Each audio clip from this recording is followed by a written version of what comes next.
Hello, my name is Marcus. I'm the compiler of a collection of therapy quotes entitled 1001 Windmills of the Mind, a collection of quotes taken from what's often called the psychodynamic or the psychoanalytic perspective, which long ago, as I understand it, was referred to by some as philosophical medicine or narrative medicine.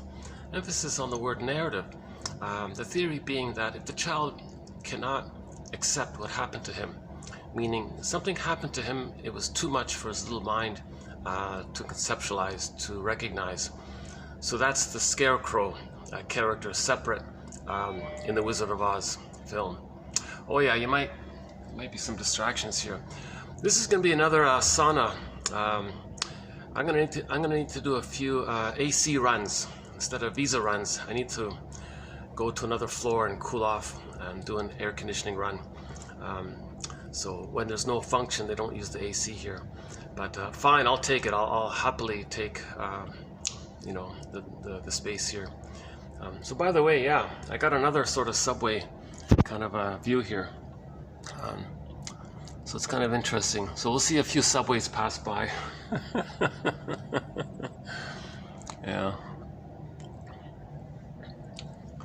Another traffic jam here.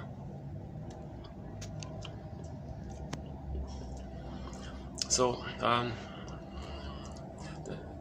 when something's too much for the baby, too much excitation, he has needs, he has feelings, and the mother doesn't get it for whatever reason, misattuned, malattuned, the bottle of schedule, doesn't understand the baby's signals. Baby's very frustrated, he's very angry by all this, he's very ashamed and very angry by all this, but he can't really recognize it. He can't really recognize it. So one image is that knowledge of the event will get fragmented from his feelings that he should have of the event. And both the disconnected cognition sort of put into one bin or compartmentalized in another area, personified as the scarecrow character, disconnected from the feelings. In other words, the child can't link the knowledge with the feelings. The feelings are disassociated. That's the Tin Man character. And both are disconnected from the body, so the cowardly lion is the third character. So that's one image around trauma, that when the child can't allow himself to have his golden ball, his true self, his needs, his development. Okay, and then so one image is earth opens up and something pure gets pulled down into the underworld. So now we're in the underworld, the land of the Oz land, right? So any kind of magical underworld, that's a metaphor for the unconscious. So in the myth of Demeter, Persephone, and Kore, earth opens up and the pure maiden, Miss Kore, got pulled down into the underworld. Okay, so this pulling down phenomena, or Dorothy imagining going to this other world kind of thing. You know, in the Atalanta myth, King puts the baby in the forest, in this other world, this forest. That's a tough image, right? Something pure like the baby gets lost in the forest. Okay, so the maiden was zooped down into the underworld. Okay, and a contemporary one is the Disney film Inside Out, 2015. The characters joy and sadness representing a person's needed feelings, aliveness of feelings, a range of feelings, aliveness of affect, needed affect, the ability to have joy and interest in all the feelings related to joy, the ability to, you know, feel the sadness around things, like there's empathy there, and to accept loss, we feel sad. Right? So joy and sadness got zooped away into this other world. Okay, so this metaphor of joy and sadness getting zooped away, baby thrown in the forest, Miss Demeter gets, the maiden, Miss Kore gets pulled down into the underworld. Okay, or the golden ball gets lost down the well. Even in Iron John, the dog kept disappearing, you know. And Robert Bly, when he tells the story, at that moment, he goes, okay, this must be the place. This is the moment where the trauma takes place, right? So this is just a metaphor. This is just some kind of imaging to describe a psychological phenomenon which we now refer to as repression. It gets repressed down, like pressed down. Right? Down where? Down into the non-reporting brain, called the implicit memory system, the pre-verbal memory system. It's timeless in there, different world in there, very imaginal. Okay, so the baby doesn't have language yet. It's all pictorial. So, but it gets recorded into that part of the brain called the non-reporting brain, or the unconscious, simply. So, of course, if something's very emotional, we remember it. Now, the baby is in an extreme emotional condition if his needs are not getting met. If the mother's not around, maybe he thinks there's no mother, or mother is impinging on the child somehow, or these. Oh, here's a subway. Let's see, what's this one for? Okay, I'm gonna guess it's for. I think that's the internet service company. Okay. Oh no, maybe something else. Looks familiar. Yeah, here's my. Yeah, it's nice. Not a bad little view here today, actually. Is it showing up okay? Yeah, a little wind. Thank God there's a little wind today. It's 36, but with the heat index, it's 46. But maybe now with the wind, it might be a little better. But here where I am, I'm in a sauna. There we go. I'm baking here. What's that one for? Geez, I'm not sure what that one's for. I'm gonna need to do an AC run pretty soon already. Geez, that's too bad. In my last video, you'll see me bouncing up and down in another hotel, in a nearby hotel. I did my last video, and I had to go down to different floors to cool off and come back and go down to cool off and go. Actually, it was sort of a fun video on my end. The material was light. I had some light, sort of self-helpy kind of terms. So it was content-wise, the material was kind of light, and actually content-wise, I think here we're sort of getting back on track with interpretations and Melanie Klein's theory about the positions, and a little bit about the codependent pattern, the self-defeating personality pattern. Actually, that's about it. Yeah. So we'll cover roughly 3 topics today. Okay, anyway, so myths and fairy tales, they're like dreams, they're soul stories. They're true on the inside, not on the outside.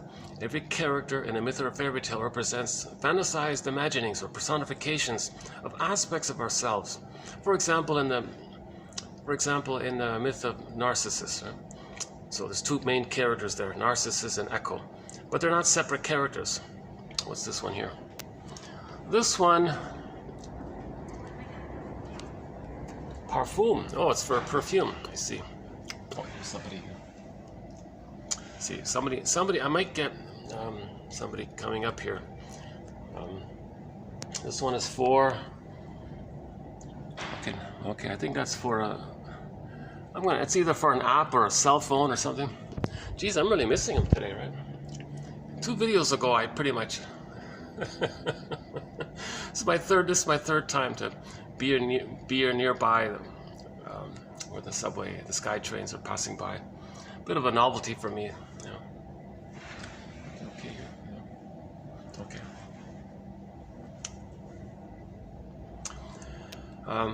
So myths and fairy tales are metaphors for internal dynamics.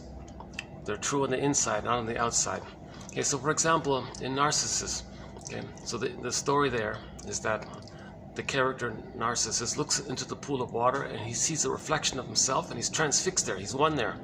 So he thinks it's all just him. Everything's about him, it's all him, just for him, solipsism. Right? Now that takes place in the beginning for all babies. All babies think that it's just them.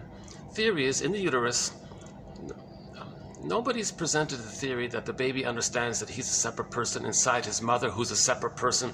He has a psychological self, a feeling self, his emotional subjectivity. The mother has a subjectivity, a feeling self, an ontological self, etc. And that there's like separate characters, separate people with their feelings.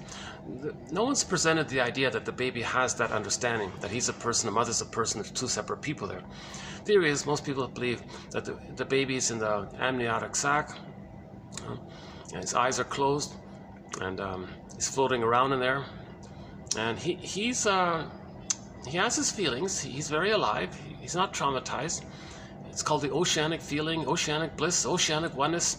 And theory is, he thinks that everything is just him. In other words, the power of the mother, he thinks that power belongs to him. It's called infantile megalomania or narcissism. So he thinks he's so powerful and all this, right? And so that's the theory, that he thinks everything is just him. Maybe is he like the universe, the center of the universe, everything serves him. One person refers to the idea of unconditional hallucinatory omnipotence. All of his needs get automatically met. Right? So down the center vein in the umbilical cord, all of the food and everything that it needs gets sent down that vein. And the waste elimination spirals up, helixally up from the baby to the placenta. The placenta literally metabolizes everything. The baby gets all what he needs down the center vein, and it's all musical. It flows. He's considered to be in like in a blissful Garden of Eden. They call it the unico mystica, one with this big mystery, and he's all this big mystery. In other words, he thinks he's a little god or something. Sometimes it's called paradise.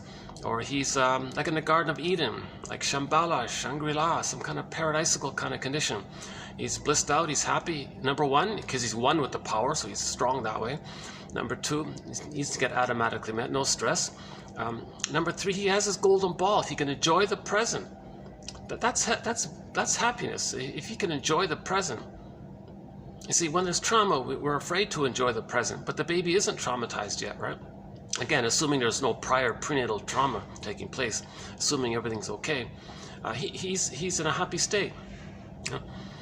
But anyways, his understanding of that is reflected in the narcissist myth, where he looks into the pool of water, he sees a reflection of himself, and it's all just him. Now, all babies have that in the uterus, and it continues for the first 4 to 5 months, says Mahler. Some people argue maybe 3 it dissipates, or as early as 2 months it can start to dissipate, maybe a little later it starts to dissipate. I'm just sort of sticking with Mahler, one of our mentors here, Margaret Mahler.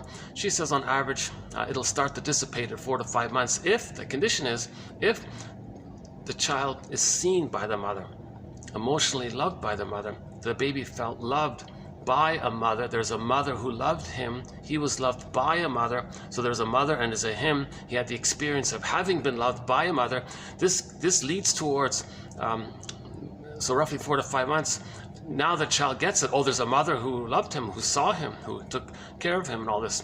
And he received the love from that, the emotional feeding from that. So he's been loved by someone who loved him. So that's 2 people there, right? So that starts to take place. But that only takes place if the mother really does provide reverie, the attunement, okay? And she provides it's not just about the powder stuff. It's not just about feeding. It's about this emotional relationship. So all babies need an extended uterus for the first 4 to 5 months. Humans come out too early. They need an extended paradise. Okay, now in the extended paradise, the child needs like a line, like a so-called, a kind of line, like a communicative line with the mother that sort of resembles the line that the baby had in the uterus with him, cord, placenta, mother, placenta, cord, baby, cord, placenta, mother, A, B, C, do, re, mi, 1, 2, 3. It was almost a little bit musical. Someone, Francis Mott thinks it's kind of musical like that. Yeah, by the way, a side note there, a baby hears the heartbeat pulsating of the cord and the blood flow. He thinks that there's a prototype of music going on.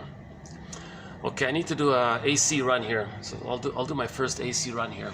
Sorry about this. This is sort of the compromise I have to make here. So let me do an AC run here. So I think the easiest way to do it is to go down here. See, this is a sauna. You might not see it here on the camera, but I'm baking in here. This is a sauna. Jeepers.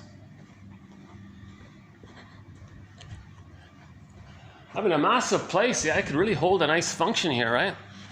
Like this is a nice big room. Oh yeah, you can hold a little mini concert in here, right? Oh yeah.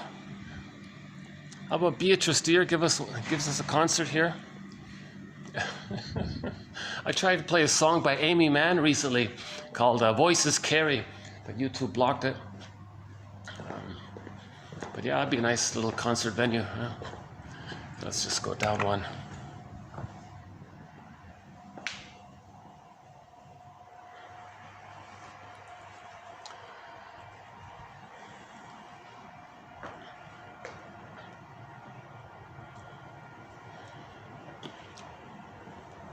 So the baby needs an extended paradise.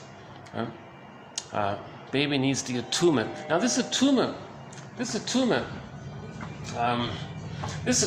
the mother, right? So the theory is the baby expects to suckle, the nurse. Then the nerve endings in the breast, so the first mother for the baby is the breast mother. The nerve endings in the breast line up with the nerve endings in the child. See? Okay, yeah, a little cooler here. All right. Let me just hang out here for a bit. See? Oh, it's actually quieted down here. Okay. Okay, good.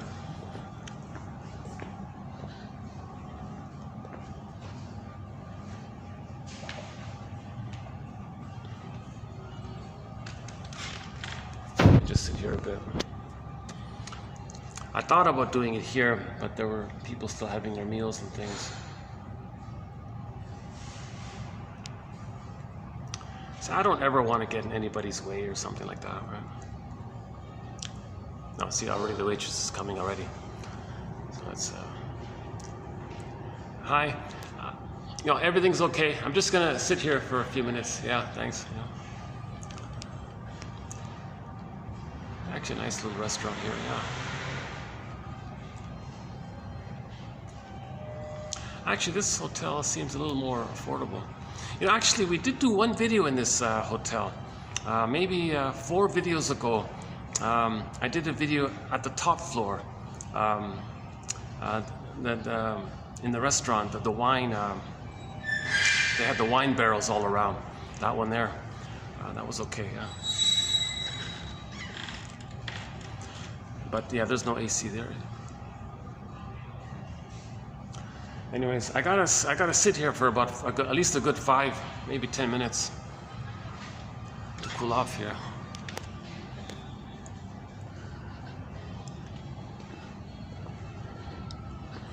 They're still open, yeah, so I don't want to...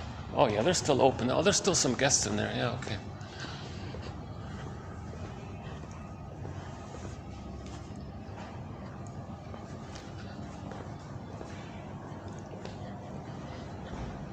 Maybe I'll just hang out here for a bit.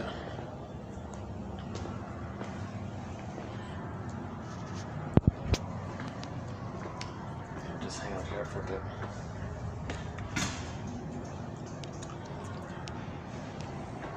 How's the lighting here? Is that okay? Oh, how about like this? Okay. So the theory is the baby expects to nurse, to suckle. Then the nerve endings in the breast line up with the nerve endings in the child. Something about the mucosal nerves. Now the theory is, someone said, those nerve lines sort of line up together, and it allows the mother to pick up the signals from the baby. So the mother is attuned. She understands the baby's wishes and needs and all this, and it kicks in for her confidence to provide her maternal supplies. And oops. Gee, some of these flashing ads I find a little distracting sometimes. Let's just sit here then for a bit.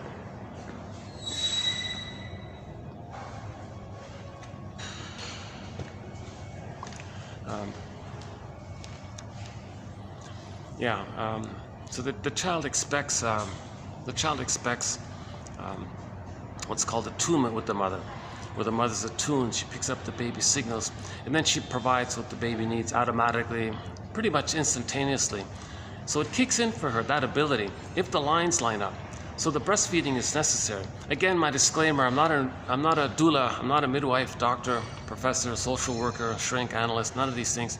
I only have a humble BA, so keep that in mind. I'm the compiler of the quotes. I'm discussing them, I'm learning about it, I'm sharing it, that kind of thing. Robert Bly's advice is always useful. 30, he says, when he speaks to a group of men or an audience, he says, 30% of what you're going to hear, dear audience, is wrong.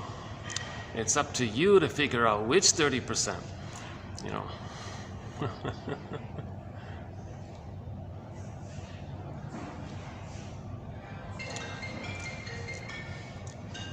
Okay, maybe I should go upstairs already.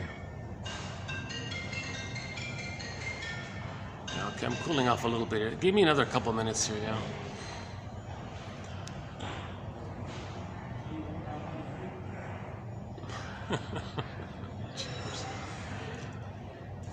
Oh, here's a pretty image right here. Yeah. Nice. Is this real or plastic? Let's see.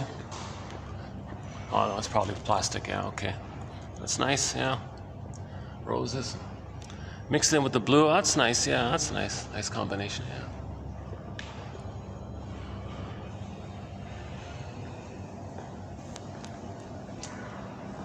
How about here? What if I just sit here for a bit? Just here for a bit.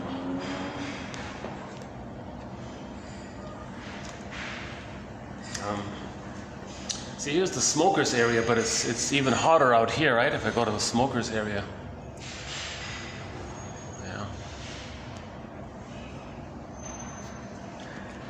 I'm gonna eventually find a venue where I can calmly, smoothly do these videos. I did have a place for a while. Things changed, so I'm sort of in transition now, looking for a new video home. I'll find one eventually. In the meantime, my current videos are sort of scattered like this, where I'm bouncing around constantly. So that's sort of a disadvantage. So my give back for all this is that if anyone clicks the more link in the video, the quotes are posted below. So we've done 900 videos so far, on average 10 quotes.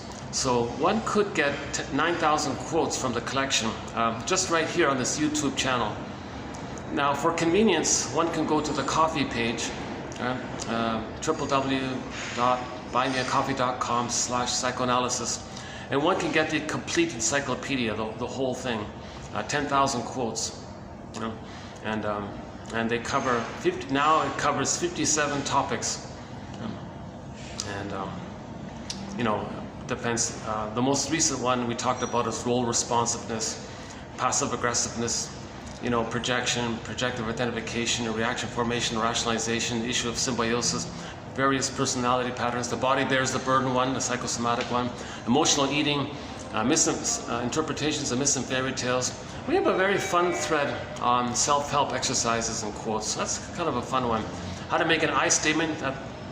Due to the great importance on how to make an I statement, that's a separate thread. That one there.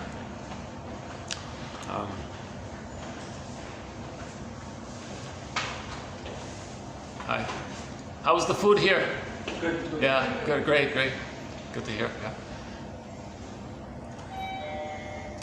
Okay. Yeah. So again, www.buymeacoffee.com/psychoanalysis. Coffee. The word coffee is being used as a countable noun, and so it's a coffee, right?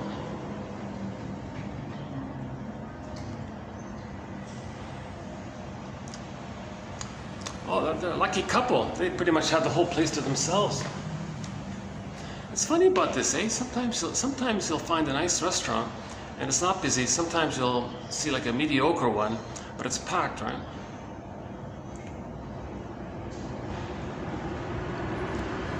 Well, this must be some kind of fashion clothing one.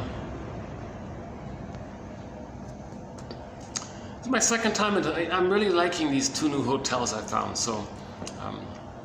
Yeah, I just found these two new hotels. They're sort of close to each other. I never thought about coming to these hotels. I just assumed they were so busy and all this. A little out of my way to get here, but that's okay. Enough about that. So yeah, I was trying to say is, if I can find when I get my new video home without interruptions, I'll bring the good speaker and I can play the music nice, clearly and loudly. And when I'm not interrupted, I can speak more coherently, more smoothly, more quickly. And some little links come up, some little ideas I think are interesting that come up like that, just sort of spontaneously. But if I'm interrupted all the time, I'm sort of a little prevented in that area. So my delivery is kind of choppy these past few videos. But ironically, one of my videos, I think 2 videos ago, got about a 1 hour watch time. I think there were like 5 view count, but the total watch time was about an hour. That's about a record. That's pretty much a record. So thanks to whoever hung in there and watched the videos. In the last video, yeah, at the end of the last video, we told a joke. So we got a thread on humor. That's a fun one. Yeah, psychoanalysis of humor, psychoanalysis of art, another one. Prejudice, a big one, that one there. Religion, it's jam-packed with psychology, that one there. Let's see, what's this one here? Let's see. Okay, some kind of oh gee, you got me there. Yikes. I did make that one out.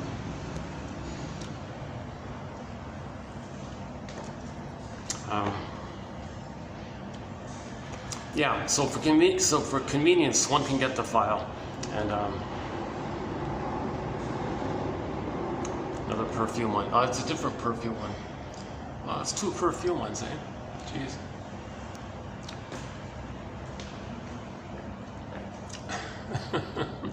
I heard that, I don't know if it's true. Yeah, I heard that the perfume is interesting. People pay for the image and the association, the fantasy, and those kinds of things. Okay, I think I'm cooling off here. I think I'm go up now.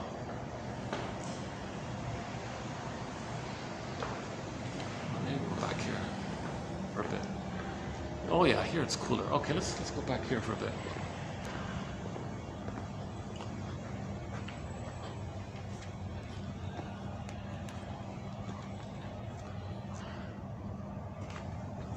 Okay,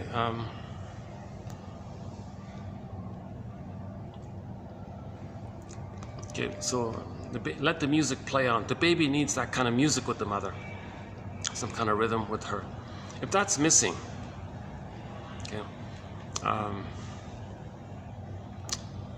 okay, he's going to freeze up inside. So for the image for that, so I think the trauma imagery has sort of maybe at the moment maybe three ways to look at it somehow. One is the repression, right? Joy and sadness gets zooped away. Miss Core gets pulled under. Baby in the forest. Golden ball goes down the well. Right? And now the resulting feeling of losing our feelings might be petrification, the freezing, the stone one. Oh, back to Narcissus, right?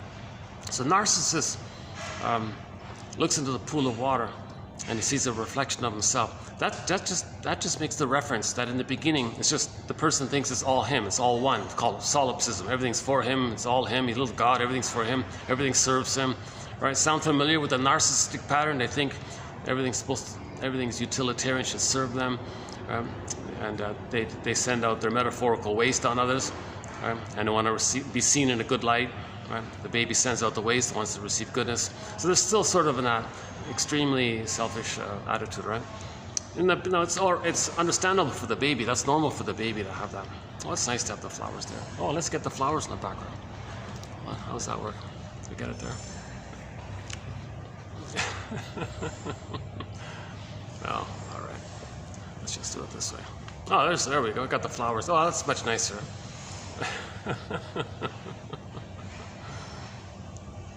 Oh yeah, Loretta Bruning has a theory about flowers. Maybe we'll talk about it later. Yeah, interesting theory. Yeah.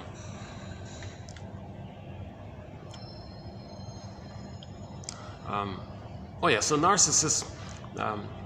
So that's what that myth refers to. Now the myth points out that if the baby isn't seen, he's stuck there. Now if he's stuck there and he's not loved, what happens to his soul? Okay, that's Echo. His soul splits off, disassociates, flies off in the corner. That's the character of Echo. Okay, a personification of his disassociated soul. Soul, right? Now, in that myth, now Narcissus being stuck in this illusionary kind of image where it's all just him, it's a little hypnotic almost. It's a little fantasy thing, right? So he turns into a flower. Now, that little flower, they said, has some kind of qualities that make people daydream like that or something. I don't know the details.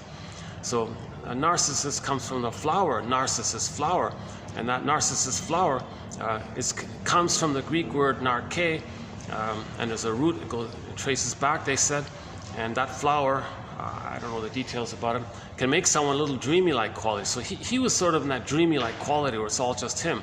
Now his soul, by the way, so he turned into the flower. His soul turned into stone, a statue. That's powerful imagery there. So that's what happens with trauma. If the baby is unloved, he feels like stone. And we talked about the Jeff Lynne song, Turn to Stone. He says he felt like he turned to stone. The mother didn't love him, he turned to stone. Girlfriend reminds of it and says, girlfriend, can you please correct what my mother did? Please don't leave me, because then I'm going to be reminded of how I feel like stone inside. He turned to stone. So I haven't played that song yet, but maybe later on. That's a pretty powerful image. So the byproduct of repression, the byproduct of the zooping down, golden ball goes down the well, Joy and Sanders gets zooped away, baby in the forest, Miss Cord gets pulled down, etc. Even the dog gets sucked down in the lake there in the story of Iron John. In the TV show, the sci-fi TV show called The Room, this innocent little girl opens the door and to some room, we don't know what it is. She walks in and she disappears. Father has to run in and find her. So that's sort of a symbol that something innocent and pure, like that little girl, right, was missing, like the baby was missing in the forest. That's called repression. So that's the imagery, that's the metaphor. It points to the idea of a dynamic. So the dynamic is the needs and the feelings got squelched down like that. Right? And the byproduct of that is that we either freeze up, turn to stone, feeling, or petrification. So I'm borrowing the image from the sitcom The Many Loves of Dobie Gillis. Okay, the character Maynard Krebs had a hobby of collecting petrified frogs. And so that petrified frog image might be a kind of like a uncanny sense. Maybe some people maybe feel a little bit like that. Right? Just like metaphors point to things. It's not literal. It's not meant to be taken literally, right? So back to the narcissist myth. Those characters are not separate characters. Narcissus and Echo. They're two aspects of one psychology. The psychology that if the baby isn't seen and loved by the mother, he's stuck in this illusion where it's all about him and his feelings turn to stone. So it's for one mind. They're both. So the illusion that it's all about you and your feelings are frozen. So two aspects of one mind, right? So myths and fairy tales are like that. Like the Odyssey, for example, all of that is for one mind, you know. And in the Demeter one, so in one version, Demeter went down to the underworld, brought back Miss Core. Miss Core became Persephone. Persephone is a symbol for the return of our soul. Okay, so that's just us facing things and reclaiming it. So those three characters describe those three elements. Okay, maybe I'll go back up. So I'm pretty much, I think I'm cooled up. I think I've cooled off. Okay. See, I don't want to maybe discourage any possible guests from coming here. So I don't want to stay here too long.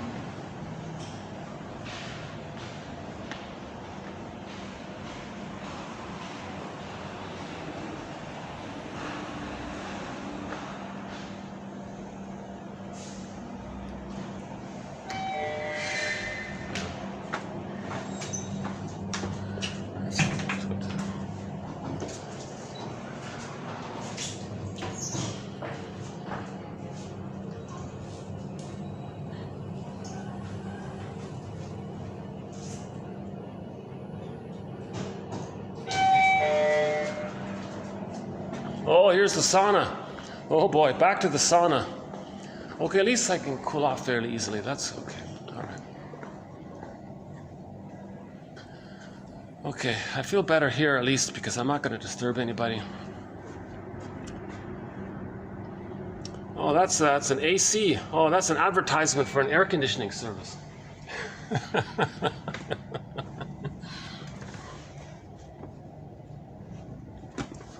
See, how's this work? Let's try this out. Okay, now the fragmentation related to all this is, I think we can borrow that Wizard of Oz one. So again, they're not separate characters. So the consciousness was separated, that's the scarecrow, okay, from the feelings, the missing feelings, that's the Tin Man, and they're both disconnected from the lion, that's the embodiment. Okay, so when Dorothy, meaning our consciousness, in the beginning, she first met them separately and then brought them together. So the quest, that's the healing journey, to bring our heart, mind, and body realigned and get it together again. With trauma, it's kind of fragmented like that. At midlife, the jargon is, somebody might say, I feel like I'm living the provisional life, the unlived life. When does life begin? I feel like my life is on hold, like that woolly mammoth's life is on hold, the one who's frozen up in the Arctic tundra, or wherever it is. And the jargon is alexithymia, meaning I don't know my feelings. I'm missing something. So because joy and sadness are zooped away, they don't know where their feelings are. It's lost. So they don't have words for feelings because they don't have access to the feelings because they feel frozen. Somebody might say, well, I don't know what you're talking about. I feel nothing. I don't feel anything. Elvin Semrat says, first of all, you're never not feeling anything. Number two, if you think you're feeling nothing, that's when you're really hurting. You're hurting the most when you think you feel nothing. You're hurting the most. So let's enter the quote from the Greenberg film. Shrink said to the guy, quote, "You have trouble living in the present, enjoying the present, living the present, having your feelings in the present, mourning and your interests and your real self and capacities of the real self, creativity and enjoy life for the real. You have trouble living in the present. So you're dwelling in the past. You're dwelling in the past. You're stuck in the past because you never really lived the past. The past was traumatic. It was too much. And you're frozen there. That's the unfinished business. So it's classical conditioning. We're afraid to enjoy the present because once upon a time we did have the present, but we were traumatized. And roughly 90% of the babies in North America, by one estimate, are getting some kind of attachment trauma or interpersonal trauma, relational trauma, which leads to arrested development or developmental arrest or stunted development. Okay, so it's called attachment trauma or strain trauma, And then child, earth opens up, freezes up, and things are fragmented. So that's the trauma. So the person's afraid to enjoy the present. They're afraid to enjoy the present. Just in very simple classical conditioning terms. If some painful experience happens, we're afraid of it again, right? One guy recently gave the example of classical conditioning that this baby elephant, they tied the poor guy, they tied him to some post or something, and he tried to run and charge and break free, break the post or break the rope or whatever it was. He kept doing it again and again for a long time. Finally, he just gave up and just sat there kind of thing. The rope was still there. He grew up and became a full-sized elephant. Now at that point, with that full size, he could very easily rip off that post, they said. He didn't bother trying. Just classical conditioning. He could, but he's afraid because of the pain and all the efforts of that, right? He made an unconscious association to try to be free. It causes rejection and pain, so he becomes like a set template or something. And he's stuck in the past with that, even though he's growing up, and there is time, and he's growing up. So Greenberg film, you have trouble living in the present, so you're dwelling in the past, you're living in the past. The present is the presenting past. The present is seen emotionally as the past. Yes, cognitively the person knows the present's the present, but they're not really, they say they feel unreal or something. They're sleepwalking through life, that kind of, they don't really feel alive in the present. So they're dwelling in the past. So now enter repetition compulsion. The organism seeks healing. Everybody seeks healing, right? So it's as if maybe my guesstimate is the baby, what are they selling there? Jeez, I'm not even sure what half these ads are selling. I have to confess, some of these ads aren't very okay, never mind. We do have a thread on the psychoanalysis of advertising and propaganda and all that. It's undeveloped. I gotta go back to it. Yeah, that's a huge area. Jesus, yeah. Gotta stay on track a bit. Hold on a sec. Oh boy, I need to do another AC run already. Heck, that was quick.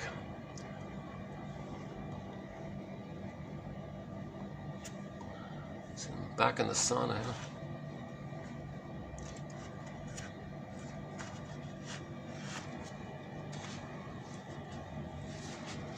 Let's see if I can hold out a little bit longer.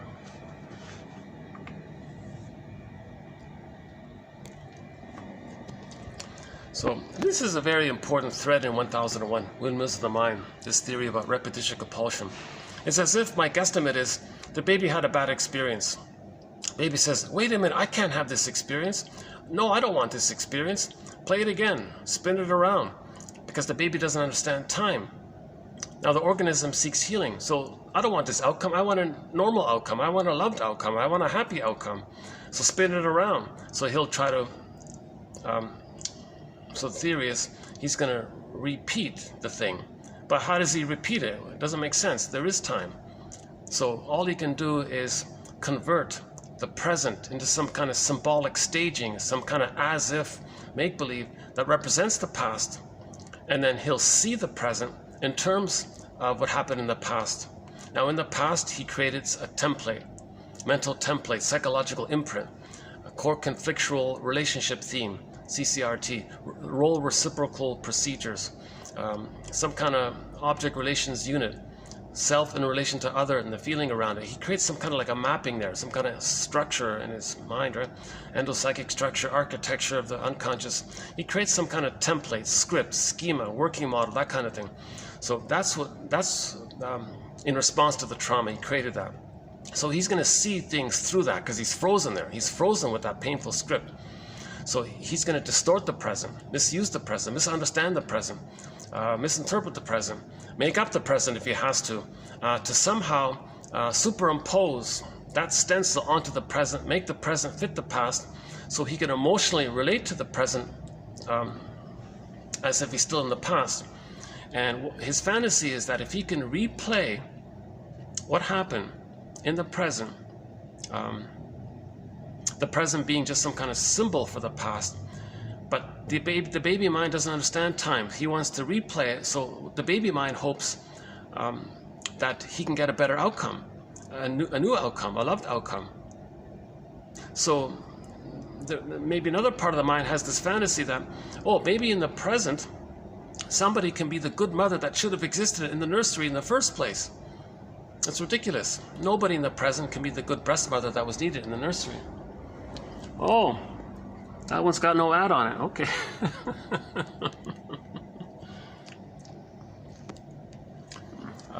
Yeah. Oh my God, can I put 1001? Oh my God, I wish I could put buymeacoffee.com/psychoanalysis on that subway. An encyclopedia of soul repair from the psychoanalytic tradition. 1001 Windmills of the Mind, psychoanalytic psychotherapy's greatest hits. Buymeacoffee.com/psychoanalysis. 10,000 quotes, advanced self-help quotes to help you build your consciousness, weave the basket, weave the nest, then the egg can come in. So famous poet says psychoanalysis looks for an egg in a basket that's missing. So the basket's missing. So these quotes are like weaving this basket, building the consciousness. Then the feelings will come up on their own accord. James F. Masterson, one of our mentors, says, don't directly look for repressed memories, fearful memories. No, first you got to make it safe for the memories to come up. So to make it safe, that's the consciousness. It's called ego repair, building the ego, enhancing the ego, or strengthening the ego. And these quotes are to that end, right? These theories, speculations, stepping stone ideas, searching for Rumpelstiltskin. We're trying to be like a psychological detective, an existential detective. Okay, what's this one here?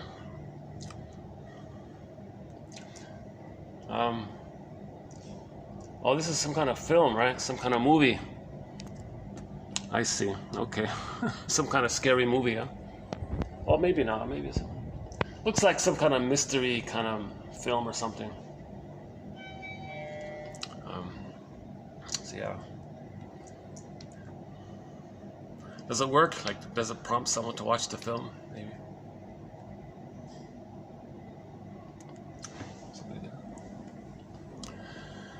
Okay. So we repeat what happened in the past, distort the present in reference to the lens of the past, seeing the present in terms of the past. So we're not enjoying the present. Again, we're not enjoying the present. We're seeing the present emotionally as if it's the emotional past. It's a split there. Cognitively, we know the present is the present. But the emotionality says, no, we're still in the past.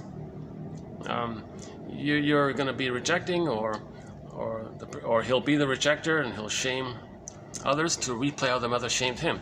So there are two ways the reenactment can take place, the repetition compulsion can take place. Okay? One is called direct. Baby felt shamed by the mother. So mother shamed the baby. Not meeting their needs. And you know, baby's emotionally hungry. Mother says, oh, here's some food. Baby's very shamed by this. No, I don't need the food. I'm not hungry. I'm not physically hungry. I need your reverie and your attunement and the connection, a relationship with you. I need some sweet, tender moments with you. I need some kind of witnessing from you. I need you to see me, and who am I? Do you see who I am, and can I see who I am through you? And like, can you teach me what you see? And like, I'm learning about. I need a relationship. The mother's got to soothe the baby. So the baby wants to be seen and heard and felt and soothed and seen and accepted and all these kinds of things. Emotional feeding, let's say. Mother says, oh, here's the powdered stuff. Very angry by this, very shamed by this. Baby might reject it. Oh, you're giving me a hard time, are you? The mother dips honey on the rubber nipple. Very shaming by this. And but the concentrated sugar, what it does, theory is, it's going to overstimulate the baby's mammalian brain, making the mammalian part of the brain in the baby perceive the extra concentrated sugar as an abundance of surplus food. Then the brain thinks the person's safe by that.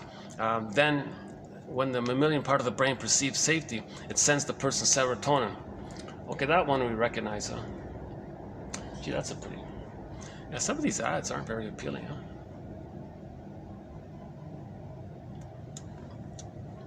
Okay. I think soon I'll be able to just blot out the subway cars passing by here. Hold on a sec. Maybe I should do a little. Let me do a little AC run here. Maybe I can use it this way here. Unless there's another. Let's go down to the lobby. Maybe I can go there. I don't want to freak out the restaurant people there. Let's see. Let's try the second floor.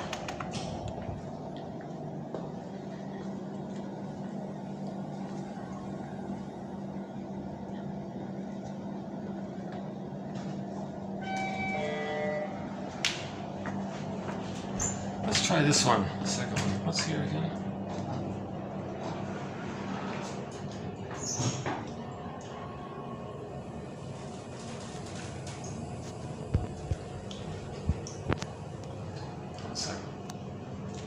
I try not to get anybody in the camera. Once in a while it happens by accident. Oh, okay, no, it's pretty busy here. Okay, now this is a full-on restaurant here. No, okay, forget that. Let's try the lobby then. Yeah, that's a busy... Isn't that funny, eh? I bet you I got a feeling...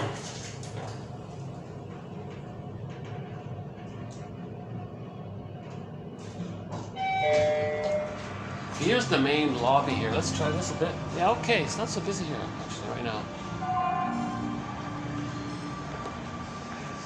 Okay, this whole lobby here, see, you can't... There's no place to sit because wherever you go, you have to buy something, right? That side, you gotta buy a drink. This side, you gotta buy some bakery, baked goods thing. Is there any kind of neutral? No, there isn't any.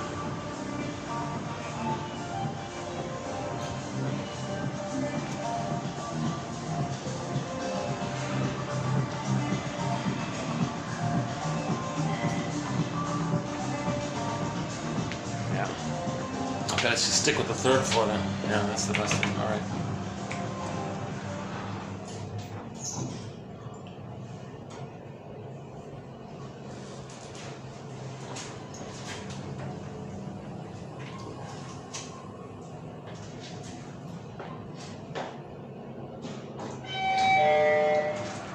Yeah, okay.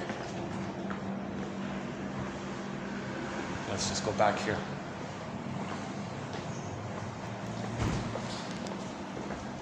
Okay, let's spend about 10 minutes here then.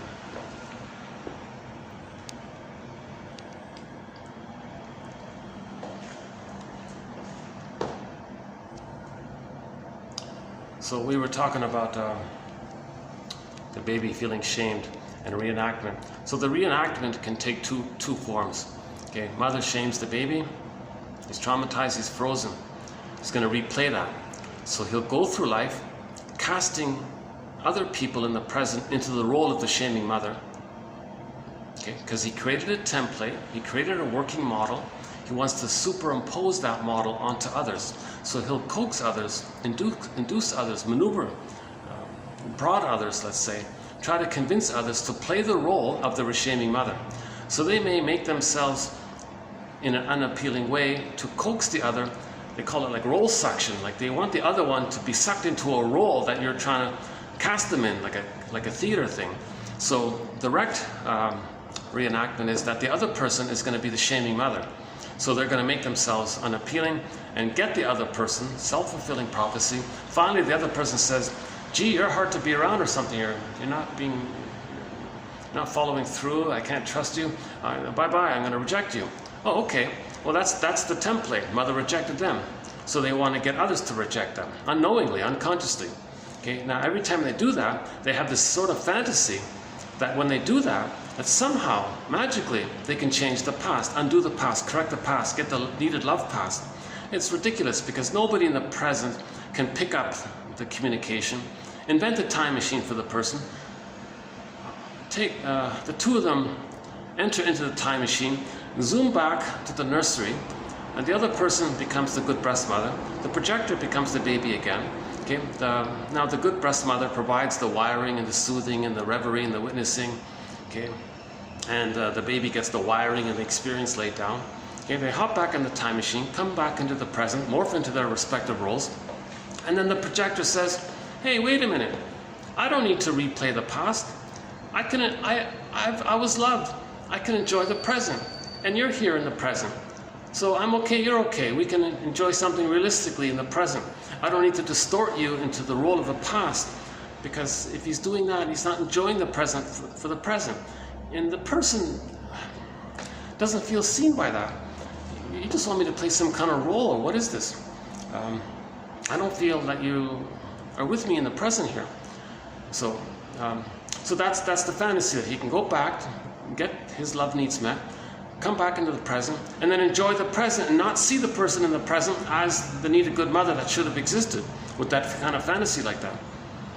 So that's called direct reenactment, goading people in the present to be rejecting. It's like a direct replay of the original scene.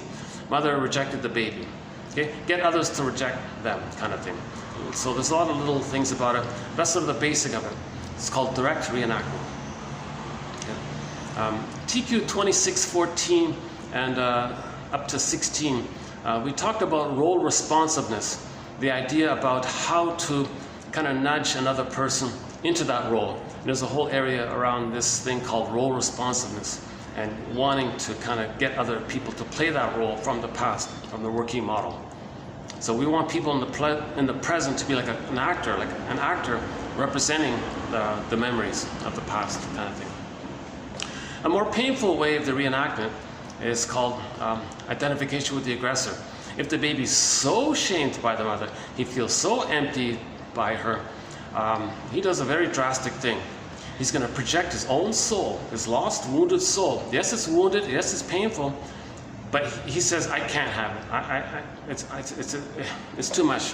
So he'll say others are not okay. He'll say others are not okay.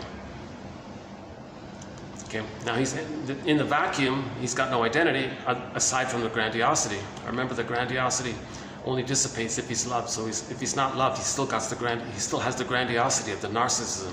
But that's not enough, right? So in the vacuum, that shaming mother, he says, "Oh, okay, I'll be the shaming mother. I'll identify that for my identity." So he'll become like the shaming mother, a caricature of his mother, in effect. That fuels his grandiosity. Okay? So now the reenactment of the trauma now will be that he'll do the shaming. So he'll shame others standing in for his own wounded soul, shame his own wounded soul onto others. Okay? So when he says others are not okay, he's talking about himself feeling not okay. So he'll say, "You're no good." Okay?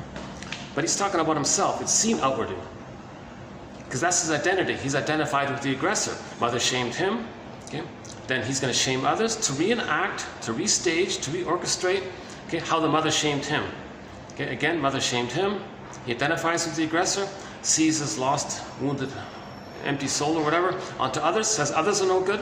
Okay, then through his negative humor, black humor, sardonic humor, oh, you're no good, or say all these negative things about them, whatever form it takes, that reenacts how the mother shamed him. I'm just noticing the staff doing their chores. Yeah, it's funny about today's a Sunday. It's funny about Sundays. Sometimes it's kind of quiet on a Sunday. Sometimes there's this venue. Yeah, and that's why I'm here. The other hotel, yesterday I was in the neighboring hotel, and they were preparing for a huge wedding for today, so that's why I came here. You don't need to hear these little details, huh? Here's the smokers area again.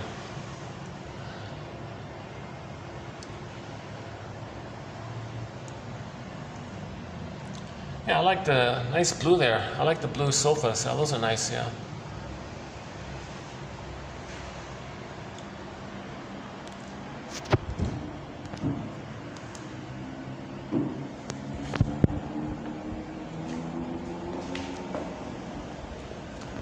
Actually, this place has a sort of like a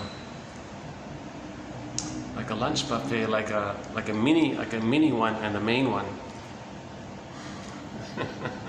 I know what's going to happen. You'll go for the mini one, and you'll see all the main one, and you're all right. I want the main dishes. So you pay double for the main one, right? So the teaser is it's like the half price one for the limited dishes. You come in for that.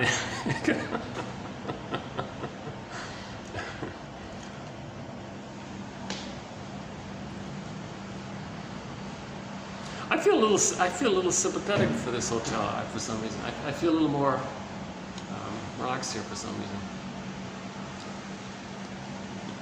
Okay, let's go back up. I think I've cooled off a bit here.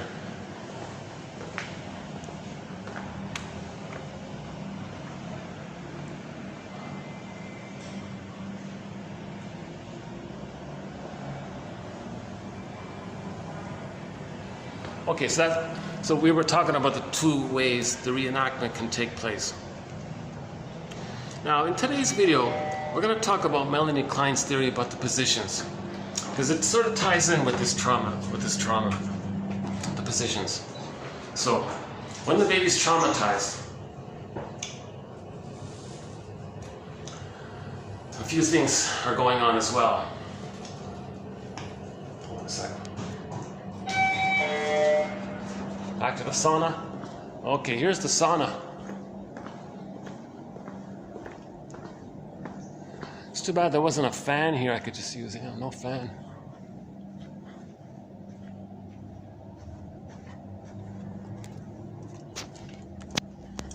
Okay. I'm gonna have to go back down in about 10 minutes anyway. So, Melanie Klein's theory about the positions. This is a tough one about this. So, all babies begin with an emergency mechanism of the mind. So defense mechanisms deal with psychic pain, emotional pain. So the baby uses a few maneuvers of the mind. Okay. So repression we talked about already, right? Now let's talk about projection and splitting. So when the baby's nursing, he feels enraged, but that's too much excitation.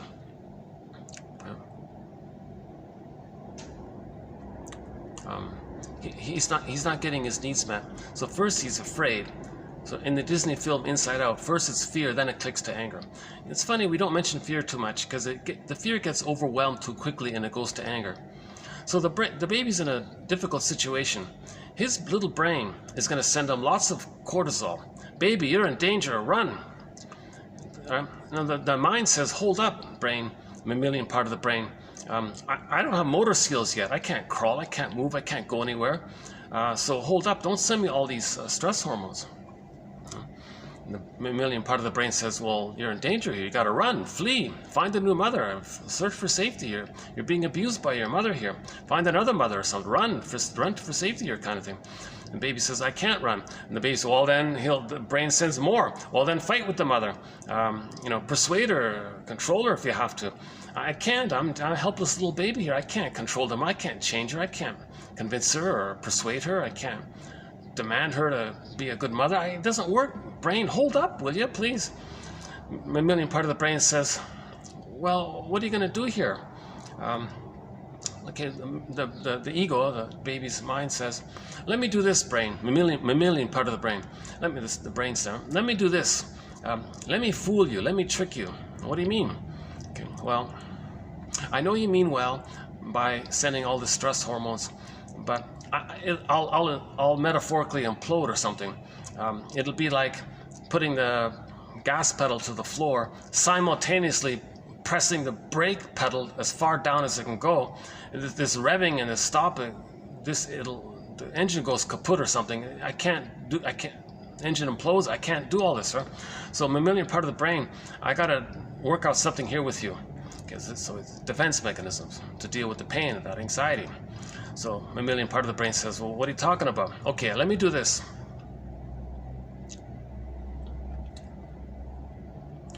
Yes, I'm enraged that the mother is not meeting my needs. I'm scared and I'm enraged, and you want to send me the stress hormones. But let me do this. Let me project my emotion onto the image of the mother, and I'm going to say that I'm not enraged. The mother's enraged. Oh, you're not enraged? That's right. The mother's enraged. Really? That's right. The mother's enraged. Look, I'm gonna. Here's a crayon. So the baby's like a little Picasso now. I'm gonna draw an image for you. So he'll draw a circle, some blurred circle, maybe a nipple, maybe like the eye and the cyclops, maybe. It's some kind of frightening entity, and he's gonna make it enraged. You see this picture I drew you? See this enraged entity? It's dangerous and threatening. Okay, so the baby is enraged and angry, and combined in with this is that the baby's need didn't get met. So the need, it ended up with greed. So when the need's not met, it becomes greed. Because when the baby's need isn't getting met, he's getting angrier and angrier. Finally, he gets this little fantasy. Oh my God, I gotta control this breast. I gotta possess this breast. I gotta gobble in this breast. So he has this devouring-like quality. Okay? Brain, I don't have feelings and I don't have needs. Okay? The mother has this devouring quality. The mother wants to take me in. Okay? The mother's enraged. Look, I drew a picture of a devouring, hungry wolf. That's my mother. Or a witch who wants to hurt me, cook me. Okay? Like in the Hansel and Gretel, the witch wants to eat the children. So the baby says the baby's mind says to the mammalian part of the brain, you see all that? Look over there. Look at this painting I drew. I don't have needs. I don't have feelings. The mother has it all. The mammalian part of the brain goes, I see, but I'm still confused. How you gonna, if you make an image of your mother as a monster that wants to eat you, how are you gonna just take in the powder stuff and feed? And we're still in danger here. A good point, brain. Let me do this. Enter splitting. I'm gonna, like that thirsty guy in the desert, in the scorching heat, and he hallucinates an oasis trying to survive. Well, I'm gonna do something like that, brain. I'm in a scorching pain. Right? I'm gonna hallucinate a goddess breast, a lovely mother, a heavenly, beautiful mother, fairy godmother, or some divine, beautiful, sweet, all unconditional love, beautiful breast, ideal breast, this heavenly breast, and that'll be my mother, not this devouring monster breast image. Okay. I'm going to separate. I'm going to deny that, and I want you to I want you to believe that I'm relating to this made-up goddess breast. The mammalian part of the brain goes, okay, well, suit yourself. If you're going to fantasize like that, fine. I won't send you all that stress hormones. What a relief. So that's called the splitting mechanism. Now, so the baby doesn't have a memory of a person loving him. He created goddess and demon in his imagery. That's a key point theory here. The baby creates. Remember, the baby thinks in images and all this, right? So he creates an imprint of a goddess one and a demon one. So that's a common motif in myths and fairy tales, goddess and demon, right? Even in the Wizard of Oz, you got the good fairy godmother and the angry witch and all that, right? Okay. But no, in reality, the mother's a human, but the baby didn't get that. experience. So he goes back to the more primal imagery area of goddess and demon, right? The mythology. So the baby does a thing called splitting. In effect, there's no mother, or what little mother there was, he creates two mothers, goddess and demon. So this maneuvering just mentioned, this is my sort of approximate, as I currently understand it, Melanie Klein's theory about what she calls the paranoid schizoid mode of experiencing.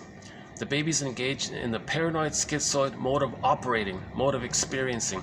It's called the paranoid schizoid position. So he's in that sort of position where goddess and demon. Now the paranoid part means that no, the mother's not a monster that wants to eat him. Okay, but he believes that. That was a coping mechanism. He's got to make himself believe that to not get all that stress hormones.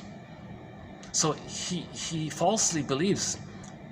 He's scared of his own projection.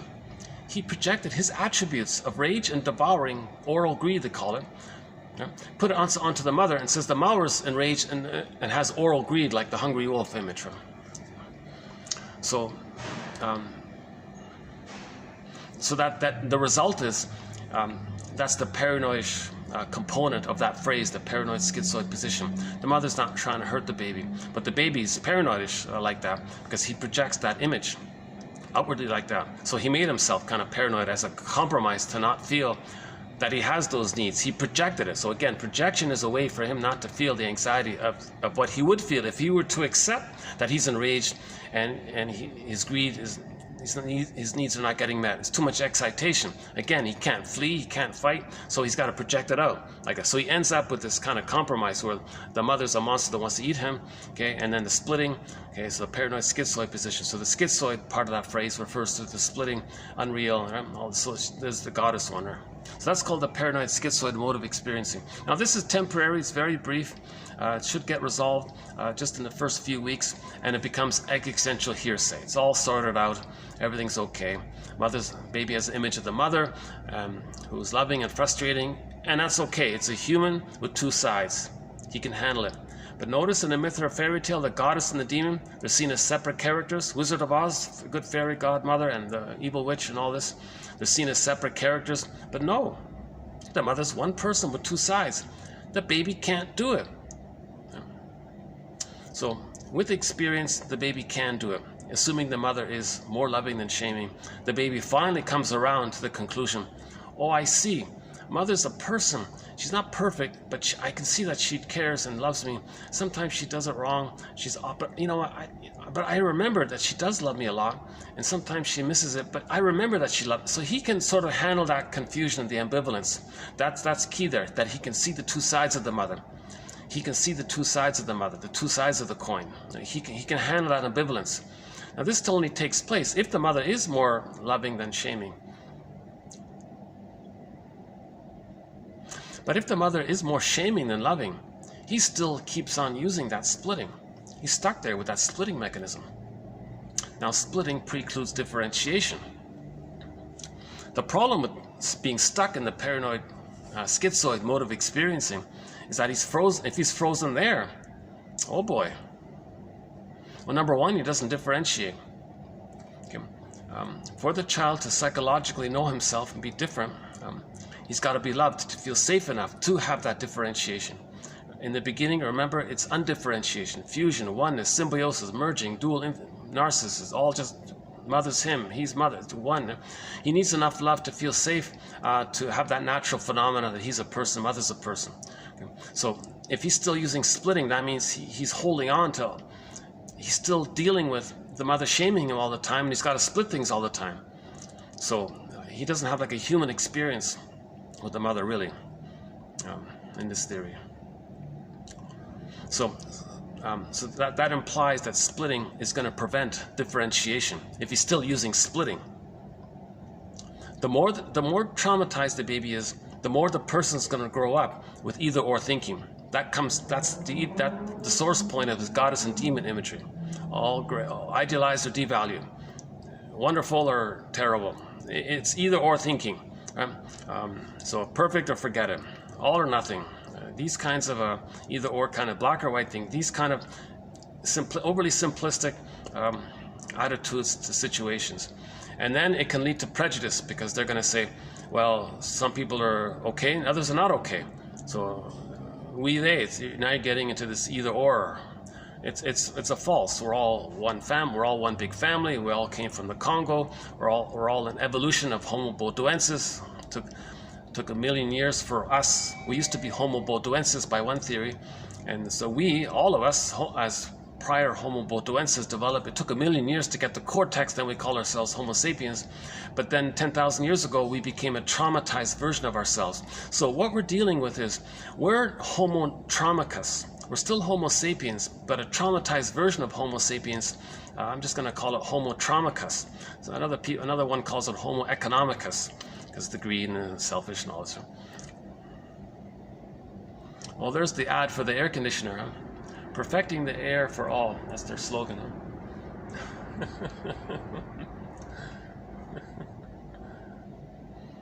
Speaking of air conditioning, I'm going to need to do another AC run. It looks pretty embarrassing if you see me dripping in sweat here. So. Well, it's clearing up. Look at that, eh? Yeah. Early afternoon here. Blue skies.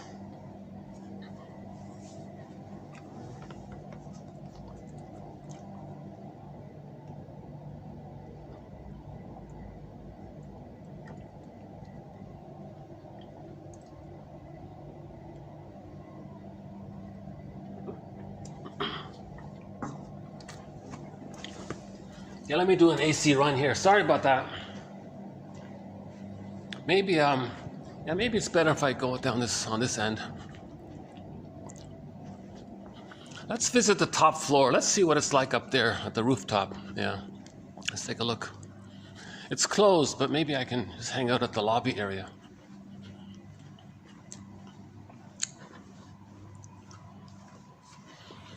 Okay, so the paranoid schizoid mode of experiencing. Oh boy.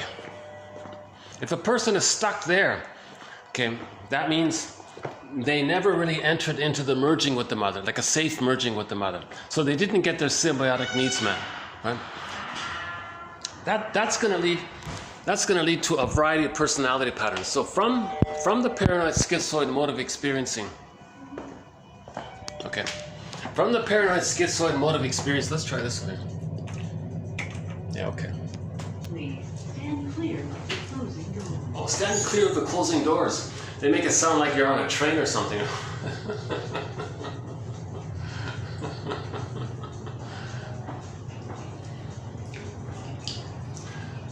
How's the lighting here? Is that better? Well, not much lighting in here, eh? Oh boy. Just like this. All right, let's just wait.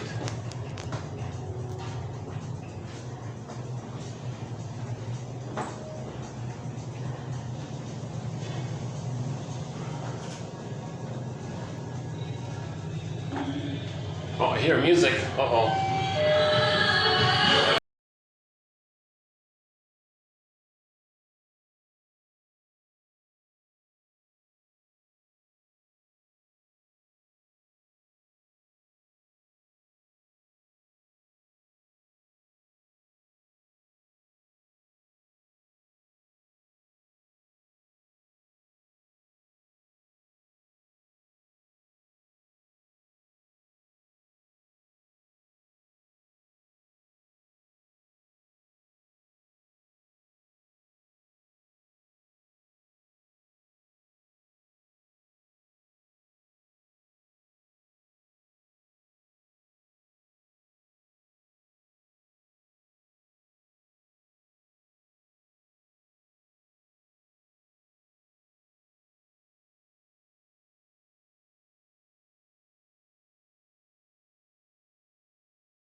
At least it's breezy here. Let's see. Let's stop working here. No, I've never been here before. Okay. It's all reserved. Look at that. Hey, reserved. Yeah, hi. Yeah, I'm just taking a quick peek here at the view. Yeah, nice view here.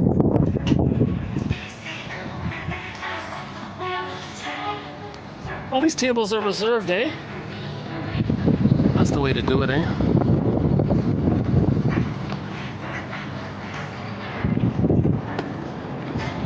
Well, here I am trying to pull off. It's okay.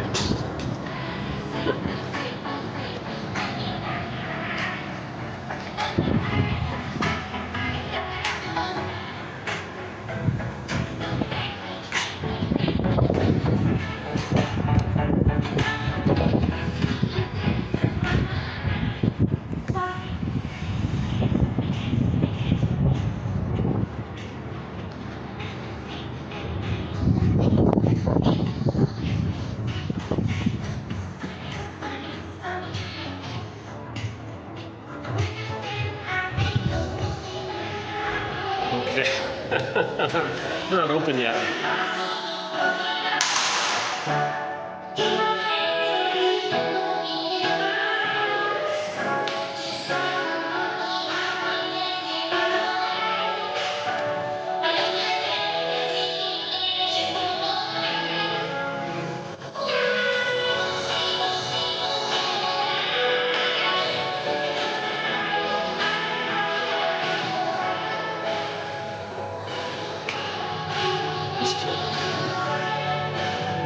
Executive lounge. Oh no. Tell you the truth, I'm a little confused. See, these two hotels are kind of new to me here. Let's see, what's this one? Hey, there's cooling in here. All right. Oh, that's okay. There's cooling here. Let's just stay here. Let's see, what's this? Oh, okay. Nice paint. Look at that nice painting there. Look at that oil painting, the blue. Yeah, nice. Well, that's the executive lounge, huh? I see it. This is another restaurant here. Oh. That's pretty nice, yeah. No, I'm just looking. It's okay. Thanks. Yeah.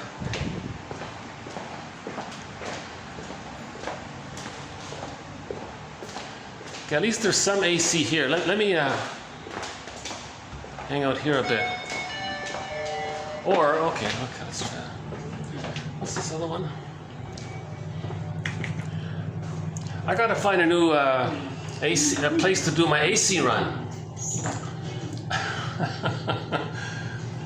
At the same time, I'm searching for a new venue where I can do my videos at the same time here. So we'll keep on talking. Oh, here's the nice Italian place. All right. Now, there's no AC here. All right, forget that. Actually, let's go back then. Let's just go up here. Please stand clear of the closing doors. I'm in an elevator and it says, please stand clear of the closing doors. They really make you feel like you're on a train or something, right? Oops. Hi there. Yeah.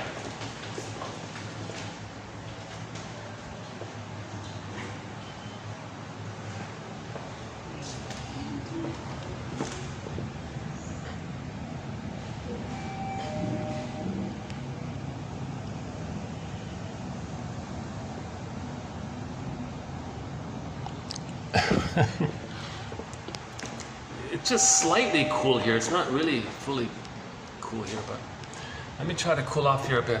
So we're talking about the paranoid schizoid mode of experiencing. Projection, splitting, can't differentiate, overly attached to either a missing mother or a shaming mother. The symbiosis is either absent or it's negative. So there's a real problem with the symbiosis, right? That's why later on, if people are very manipulative, using games people play, they're searching for the hope to get the symbiosis from the past. We talked about that whole point yesterday, so I won't redo it here, but it's an important concept.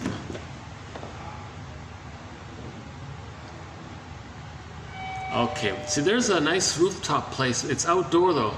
Nobody's there.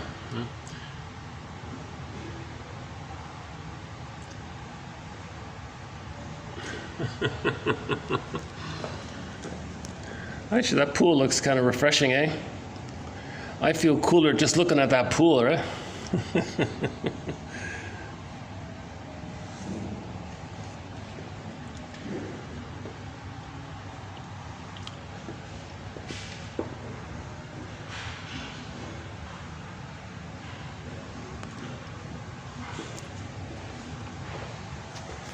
So if a person cannot have that resolve, the paranoid schizoid mode of experiencing, if they're sort of stuck there and they didn't get enough love to advance further into the depressive position. Now in normal development, the paranoid schizoid mode of experiencing pretty much dissipates, and then the child moves into the depressive position. It doesn't mean depression. It just means that he has reparation. You can see the two sides. It's confusing. There's ambivalence. He can handle the ambivalence. So it's a little depressive in that way, right? Whereas before, easy peasy, either or, simple, right? They think in that kind of either be eaten, survival mentality. Okay. So they see the world in very simplistic either or, so-called two-dimensional thinking. The way a lot of toxic masculinity point of view is, whether it's in men or women, right? So the toxic masculine perspective comes from the underlying wounded feminine principle, the feminine area, the feeling area. So if the feelings are lost, the reaction is the anger, right? So when joy and sadness got zooped away, anger was there. Anger is not primary. Fear and anger is like a reaction, a secondary, tertiary reaction to when the primary joy and sadness are missing. So if the child is loved enough, he gets into the depressive position. Love and gratitude have started to enter the psychological picture. Reparation, empathy, caring, affect, tenderness. Love and romance, it's affection and love and physical, it's together. It's more, it's not split. It's, they can enjoy intimacy. The feelings are in the body. They can accept love and relationships, you know. So in the depressive position, it's natural development. Okay. So this begins, you know, later in the first year kind of thing. But if the child is frozen in the paranoid schizoid mode of experiencing, they're going to identify with the aggressor. So that attitude is eat or be eaten, right? The baby wanted to take in, no, the mother wants to take in. So the slogans are, you'll hear these slogans. People, you'll see these slogans. People say, well, my greed or your greed, my envy or your envy, okay? Me or you. They have these kind of either or mentalities, right?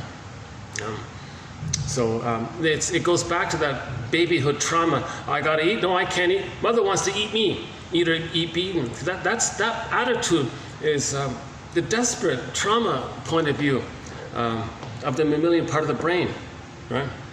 So-called. In normal development, that's quickly dissipated into the depressive position. So maybe I'll go back down and read the quotes on Melanie Klein's theory about the paranoid schizoid mode of experiencing as the more primal one. And by the way, the personality patterns that spring forth based on that are based on the attitude of I'm okay, you're not okay. Okay? So the humanness of their wounded soul, they reject that and say other people's humanness is not okay. They just keep the infantile God imagery. That hence the grandiosity, the arrogance, the rudeness, the crudeness, and not caring, and all that toxic area, right? They hurt others area, right? Because the mother hurt them, they identify with the hurting mother. Okay, mother hurt them, they see them onto others, hurt others to reenact how the mother hurt him. So the self-help slogan is hurt people to communicate that they're hurt, kind of thing. So in the victim triangle, you got the three there, the Karpman triangle, the victim triangle. So the victim, proper, and then the mask over it is identification with the aggressor. So the aggressor is, of course, a victim underlying it. The aggressor is not healthy, of course. They're a victim underneath. They just can't accept it. So they victimize others to reenact how they were victimized by the mother. So they become the aggressor. That's the connection to the mother because they've identified with the aggressor. So identification with the aggressor is one of the byproducts of the paranoid schizoid position.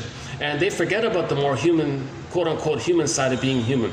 That's for that's for, what is it, wussies? Wussies or wimps, and they hate vulnerability, they hate sensitivity, they hate any kind of feeling thing or girly thing, you know, they hate anything to do with, like, just anything related to joy and sadness. they just think in the barbaric attitude of, you know, well, it's either going to be my greed or your greed. It's either or. They don't understand anything other than that.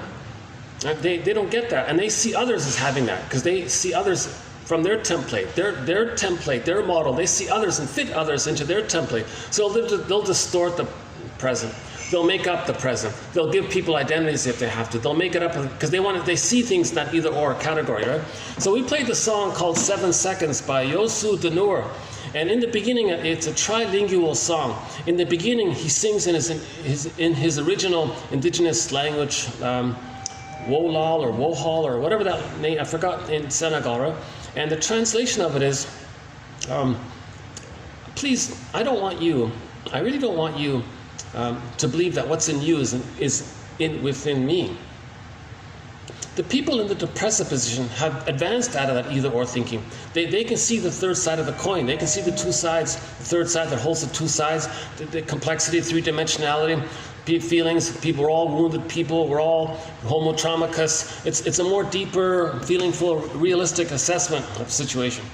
But the people in the paranoid schizoid position haven't reached that place. They only see the world in this either-or, either-be-eaten mentality, right? My greed or your greed. That's the outcome of the baby's desperation to organize his experience because he's in survival mode. Right? So babies adapt to their environments, but if the mother's abusive, they just become the abusive mother. Okay, see their childlike soul onto others. That's the feminine principle. The soul is the feminine principle. So if they see something that represents that, beingness and empathy, any kind of like care and search for understanding and curiosity, or meaning in life, and wanting to share your gifts and joy and to develop and become an elder, these kinds of things, they're not interested in that. It's too painful to. A person is going to be interested in that if they're loved. That's normal development. But in the paranoid schizoid position, that's an aberration. The baby didn't get normal development, meaning emotional development, right? Now, if that's the case for a person, if a person is stuck in that mode, bully pattern, Iago pattern, narcissistic pattern, if someone has these kind of patterns, personality patterns, okay, then they got to begin a thing called shadow work. Okay, the things they're saying about others, that's them, and they hate to admit that. Okay, but that's the journey. That's the hero's journey. That what you're saying about others is you're talking about yourself, generally speaking, right? And that's the hero's journey. The Odyssey is the story of the Odyssey is helpful in that area. The mythopoetic movement by Robert Bly and others, that's helpful. The story of Orestes, that's helpful because you have to forgive the mother for doing all that. Okay, we got to face the painful truth. The truth will upset you free. So the greatest hurt of all, mother failed me. So we got to face that kind of truth. Not either only just hate the mother or idealize the mother. That's splitting. That's the goddess and demon imagery. Mother's amazing or mother's so wretched. These kind. You can't have like either or. Okay? You shouldn't try to love or hate the mother. Just try to understand her, maybe. Maybe for the time being, just try to understand her. Then you'll get to some kind of gratitude when you enter the depressive position. So in the depressive position, then there can be some gratitude. In the paranoid schizoid mode of experiencing and the personalities that spring forth with identification with the aggressor, bully, Iago, envy one, narcissistic pattern, and a few other patterns that way, right? And the mindset is, I'm okay, you're not okay. And so we call them the stingers in previous videos. Yeah, I think where's the AC here? Why don't I'm still sweating. Yeah, I'm still sweating here. Where's the AC? Oh, it's over here a little bit, right? Well, that's too bad I can't use this room, eh? That's the executive lounge, huh? All I can do is peek at that nice painting over there.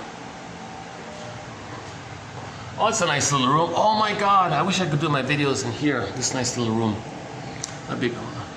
Love the painting, eh? Check that out. I don't know, can you see it there? The blue. I don't know if it's showing up here. There's a nice blue, sort of blue and yellow landscape kind of painting. Yeah, that really gives me like a nature vibe. Yeah, that's a nice natural vibe. There's the mushrooms, huh? Okay, I'm not getting much AC here. I'm gonna have to go back to the third floor here.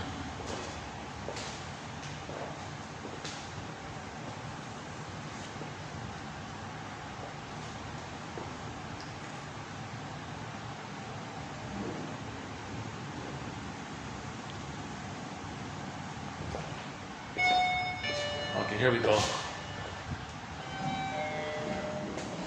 Okay, you're gonna.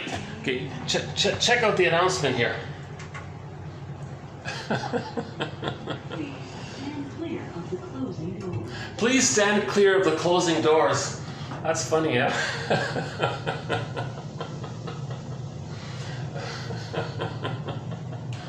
Oops.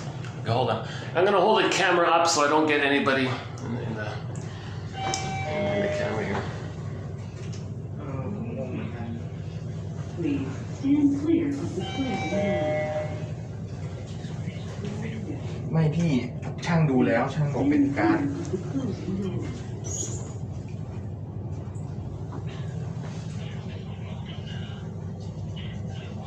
ผมก็งงเนี่ยแต่เครื่องอ่านด้านล่างอ่านได้ไงผมเลยงงเหมือนกันเนี่ย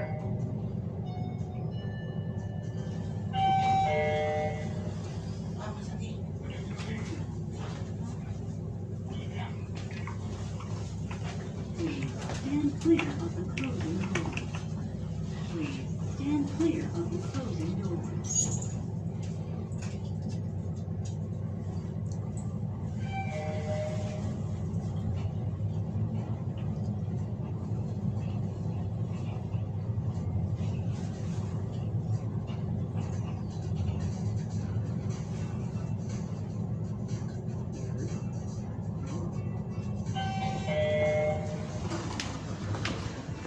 Okay.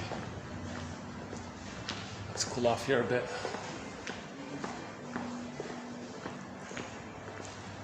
Oh, hang on a sec. Are they closing? Hey, if they're going to be closed, I can hang out here a bit. All right. I'm learning something new every day here. Well, here's an experiment.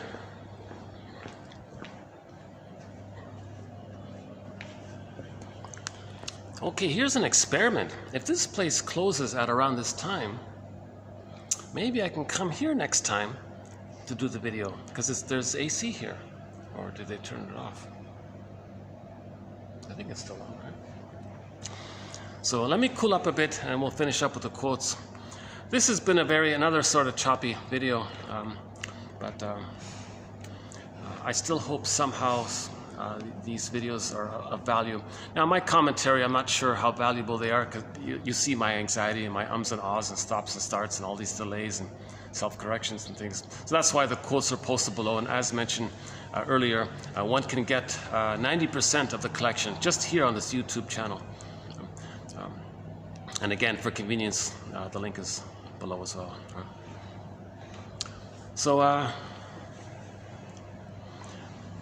So the paranoid schizoid mode of experiencing. You know, Melanie Klein named something. She named it.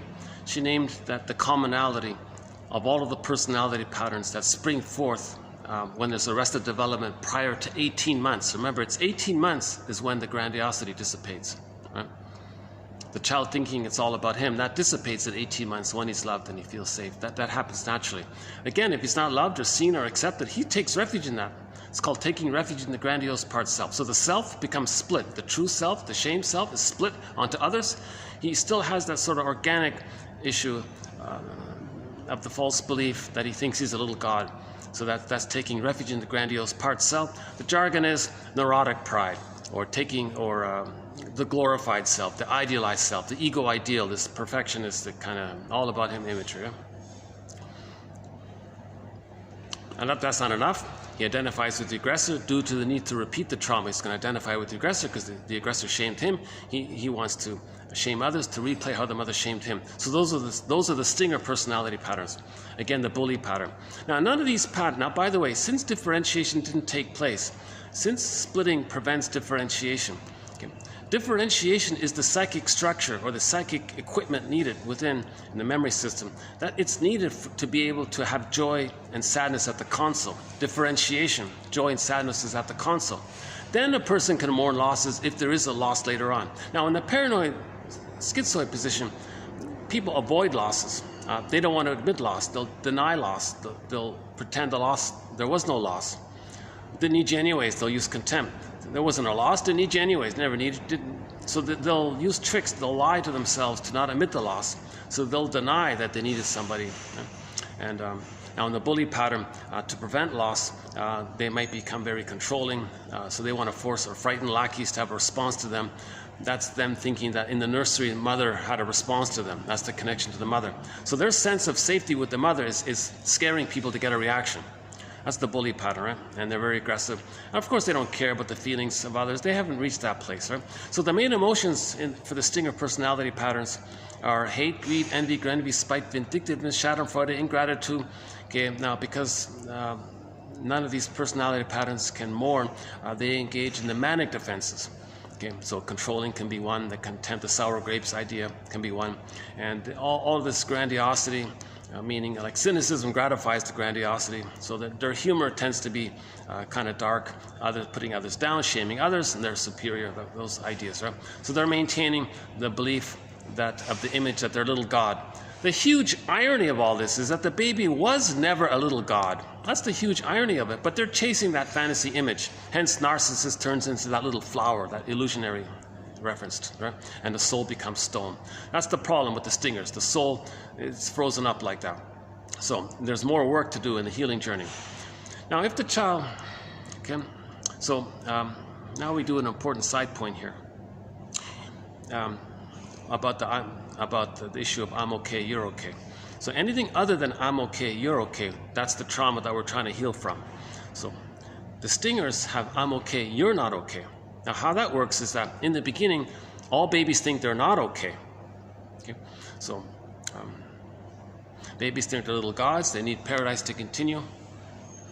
So, at birth, if the paradise is broken, the child thinks he's defective. Where's my paradise? Something wrong with me? Okay.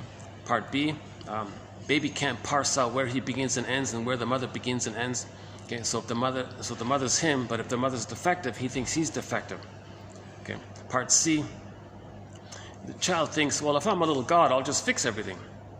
I'm the universe. If there's a part of the universe that's broken, well, I do everything, I create everything, I'll just fix the thing that's broken. So he'll try to correct the mother, save the mother.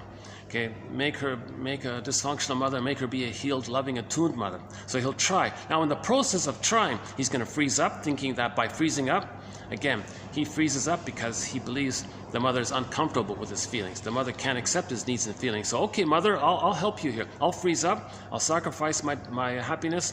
That'll please you. Then maybe you'll change your ways, and then I'll get my golden ball back. So the baby does a very desperate effort. After trying everything imaginable from the baby's point of view, he concludes, oh my God, I did everything here and it still didn't work.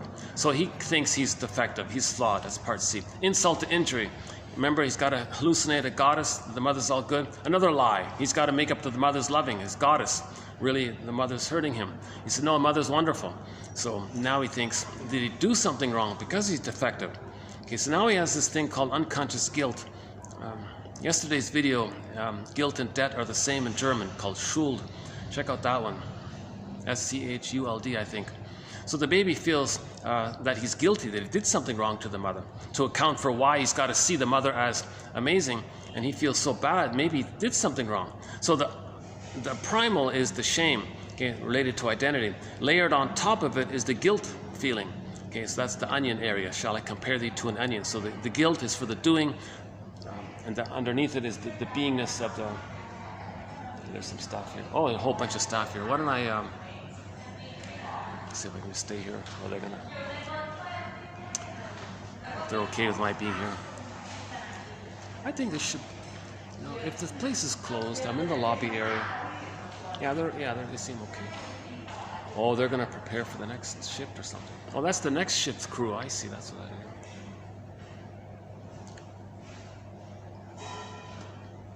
You know, this hotel's been kind of a little accommodating, so I feel like I'm gonna,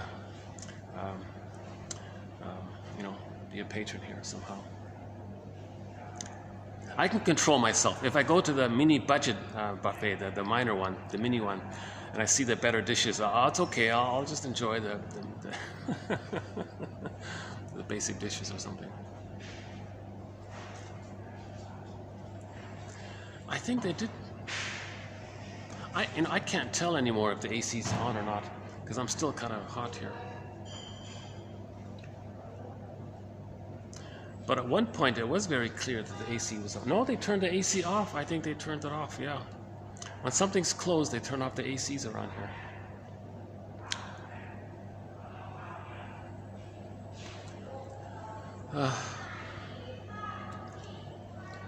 Okay, so let's finish this point. So all babies begin with, I'm not okay, you're okay. But if the mother's so shaming, baby can't take it anymore. He projects his attitude that he's not okay, says others are not okay. He holds on to the grandiosity and the identification with the aggressor, resulting in the false image, the pseudo thing that he's okay. Others are not okay. And he's got to maintain it. That's a template. He superimposes that template onto others. He coerces others into that template role that he projects. A thing called role responsiveness, push people's buttons, induce them, goad them, taunt them, tease them, push their buttons, passive aggressiveness, all sorts of activities, manipulations and rhetorics and lies and fools, deception. He's trying to coerce someone else to play the role of his wounded no-goodness. So he wants to see others in that role. Seeing others in that role of being shamed and no good, that's a defense mechanism to not face that that's what he feels within. He can't accept it. He made a drastic decision long ago to never see his truth. So he gives up on his soul. He gives up on his true self. And so every time he shames others, he's just reinforcing that template. The idea is that when he shames others, that's a mirror to see that he feels that within. So projection is the means of bringing repressed material to consciousness. Laughlin calls it a mirror defense. Okay, so the defense is you don't want to feel that it's within. At the same time, you're creating the mirror to see that it's within. It's called a mirror. So the idea of midlife is shadow work, mirror work. Okay. We can call it mirror work. What you're saying about others, chances are it's about yourself, right? Now, if the child can hold on to the original, I'm not okay, you're okay, post 18 months, they're the pleasers, the clingers, the caretakers. So they're more openly sensitive, they're more openly childlike. So they're childlike, that's human. The stingers forget about the child humanness. They reject that. They shame it into others. They do the infantile God thing. So the very pseudo-aggressive. Okay, this is like a crude aggressive. It's not like an authentic assertion or something like that. This is like an enraged kind of thing, right? The hostility area, or the vindictiveness area. Okay, that to maintain the repetition compulsion of the mother shaming them, they shame others. Okay, mother denied their human childlike needs. Okay, so they want to deny the needs of others because it reminds them of how once upon a time they were a child with needs and the mother shamed them, so they want to shame outwardly to reenact how the mother shamed them inwardly originally, right? So if the child can hold on to the original state of affairs of I'm not okay, you're okay. That's the original sort of true sort of situation here. Okay, it's not a big lie here. It's the true situation. Okay, I'm not okay, you're okay, from the baby's compromises and all that. If he can hold on to his soul post 18 months, but he doesn't get it to 36 months of I'm okay, you're okay. He's sort of stuck midway there, post 18 months, but prior to 36 months, and he's stuck with the I'm not okay, you're okay. So that's why they're the pleasers, the clingers. They're trying to save others, correct others, heal others, like the child originally tried to do. Okay? So they're still trying to save others and correct others. Okay? They're still in that mode. So they're still kind of sensitive. They're still kind of childlike. But you know, love and gratitude have partly entered into the psychological picture. They can see the third side of the coin. Now, under stress, they may borrow the splitting one, the prior ones, but their baseline is going to be in the codependent area. So they're the pleasers, the clingers, the codependents, and all that, right? And self-defeating behaviors from there. The codependent histrionic is in there. Maybe the higher functioning BPD is in there to reflect any kind of situational trauma, like Swiss cheese. Like the holes in the codependent pattern. If there's holes in it, that can be like a regression to the BPD area, the dramaticality of the BPD area. So anyways, but the baseline is still going to be that they care about others, and that they can help others, and they have empathy now, but they're afraid of self-activation. They're afraid of success. They're afraid of their full autonomy. So they're still childlike, like that. So they're still self-defeating. They're still afraid of their full autonomy. They didn't reach "I'm okay, you're okay." Hence the psychological birth. So they're closer to the psychological birth by this model, but they still didn't get it. So they're still like dependent, needy children a little bit, right? But they're healthier in the sense that they can care. Now the stingers, they do this inflated, grandiose thing of hating all that. So all of their energy is in that area. So so what happens is sometimes the clingers looks to the stingers, and because the clinger is still looking for a parent, they may distort the pseudo-aggression of the infantile God thing and think, hey, they're kind of consistent in their hate and they're kind of strong. Okay, I'll do a thing called sweet lemons. I won't believe that they're hurtful. I'll say they're sweet. So they lie to themselves. So if the clinger marries the stinger, they're going to regret it. Now the stinger's thrilled to have somebody to shame, hurt, damage, control, humiliate, okay, and all, and because they're married to mom still. They're not in a place to care about the clinger and help the clinger. The clinger has the hope that the stinger is going to help them. Oh, a huge mistake. Stingers don't know what you're talking about. They only care about shaming and replaying what happened to them. And the schadenfreude is there when they do so. They get glee by doing it. They even have contempt for the caretaking. What a fool you are. Well, it's your fault if you're so foolish to think that I'm going to care about you. Don't you see the reality here? I don't care. I'm cynical and all this. And so finally, it takes 6 to 7 years for the clinger to wake up. And usually they leave and they write a self-help book called Codependent No More. So they, due to all the pain around them, they finally realize they can't do sweet lemons anymore. They got to say, oh, lemon's a lemon. Lemon is not delicious sweet peach or something.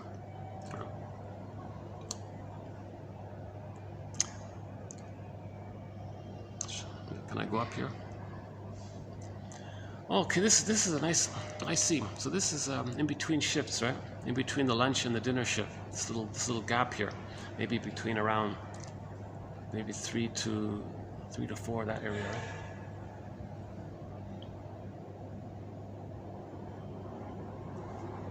What's that one? Some kind of beauty product, huh? Well, all right. Let's go back up. Oh, let's take a peek in here. Hey, wait a minute. This is nice and cool. Oh, no, I'm not gonna. Oh, I see. No, they're preparing for some meeting here. Okay. All right. I don't want to freak out the security guard. I appreciate the manager telling the security guard, yeah, I gave him the okay, he can use it. So thank you for that. Yeah, that's nice. Yeah, appreciate it.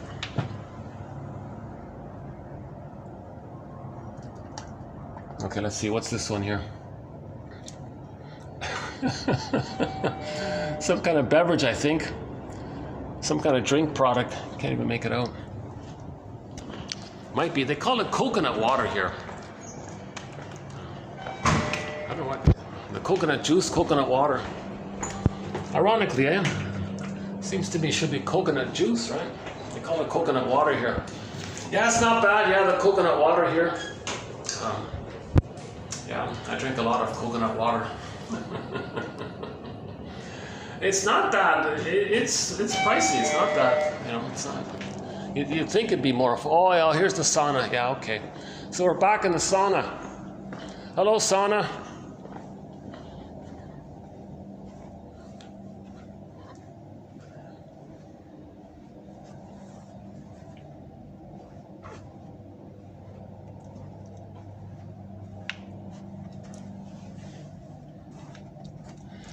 Okay, why don't we start in with the paranoid, Melanie Klein's theory about the positions. It's 4:30 here. All right. You know what? Let's finish this before the dinner crowd comes in. Yeah, okay. So this is a pretty good time here.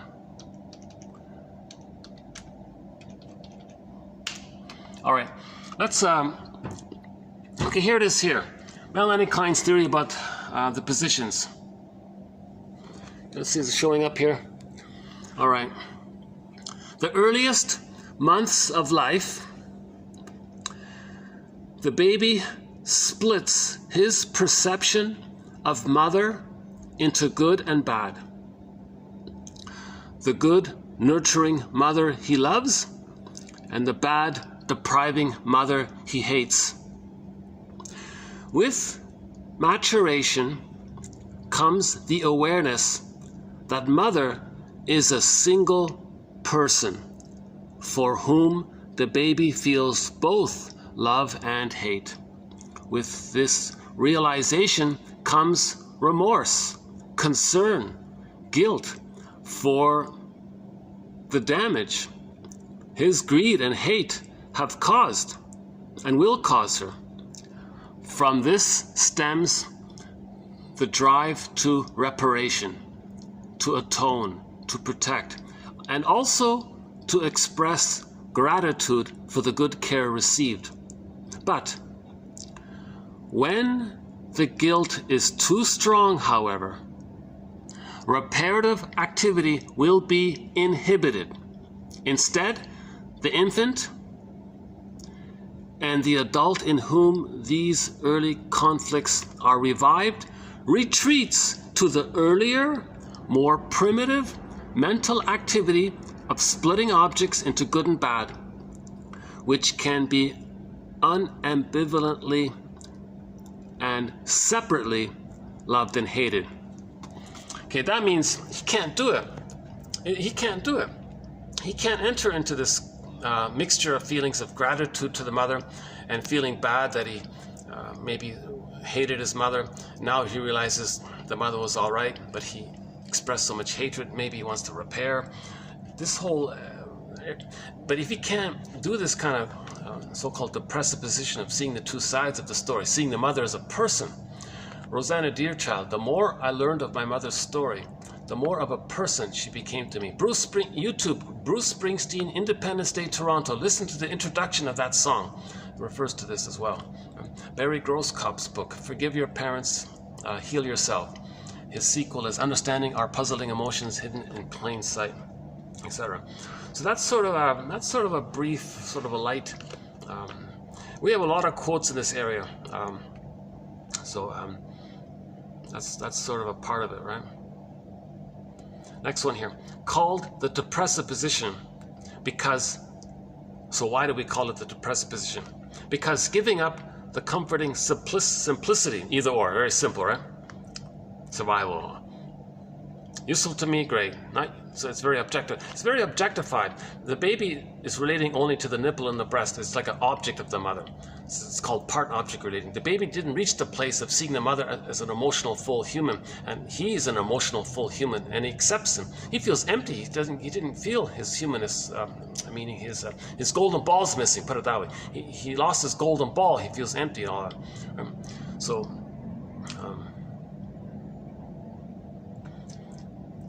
Okay, the depressive position called so because giving up the comforting simplicity of the either-or.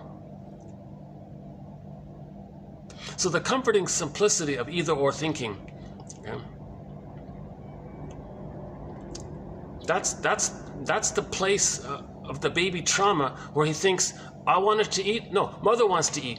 I wanted to take in, no, mother wants to take me in. I'm hungry, no, the mother's, like this either or. So like, he has to reject what belongs to him, says the mother's that. So it's either him, we or they, I or you, or either or. So your prejudice is going to come from there. This mentality of either or, we or they, those kinds of things comes from there. So prejudice comes from the paranoid schizoid mode of experiencing.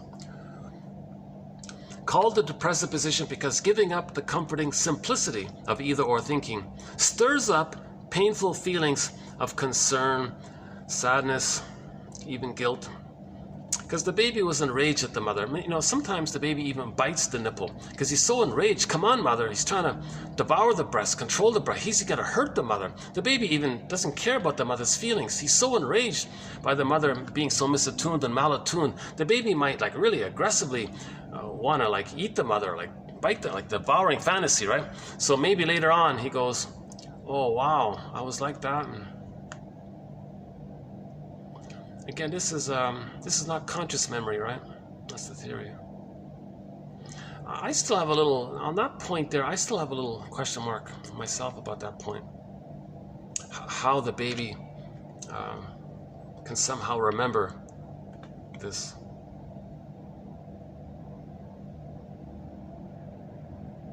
Because he's getting more safety to heal from the past, so it's coming up.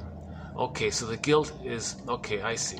So when the baby's loved, he feels safe, the past trauma feelings are coming up to be reintegrated and processed. So the baby has a ghost that needs to be laid to rest.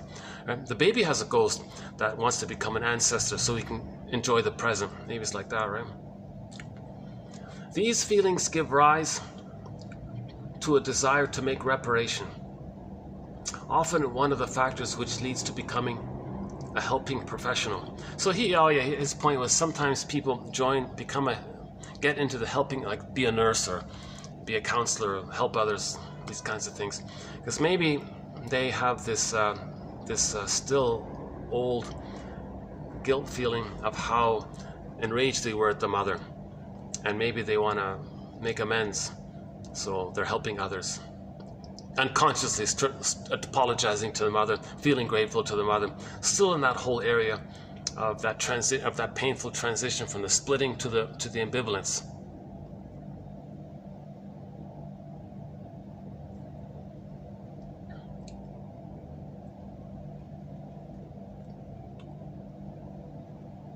Okay, we mentioned earlier the codependent pattern, the pleasers, the clingers, sometimes called the self-defeating.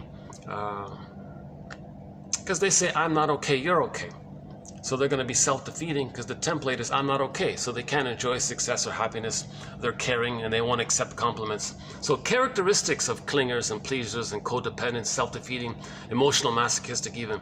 Characteristics of codependence include exaggerated caretaking, difficulty accepting compliments and praise, because they think I'm not okay, you're okay. Someone says, hey, that was awesome. No, I'm not okay, I can't accept that. You're breaking my script. So he has a hard time accepting that he's okay. That's a pain there.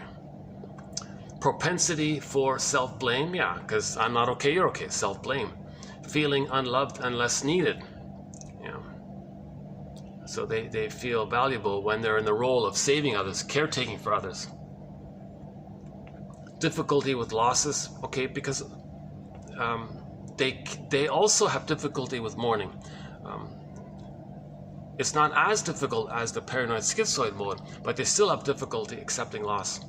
Okay, boundary issues, okay, equating love with pain,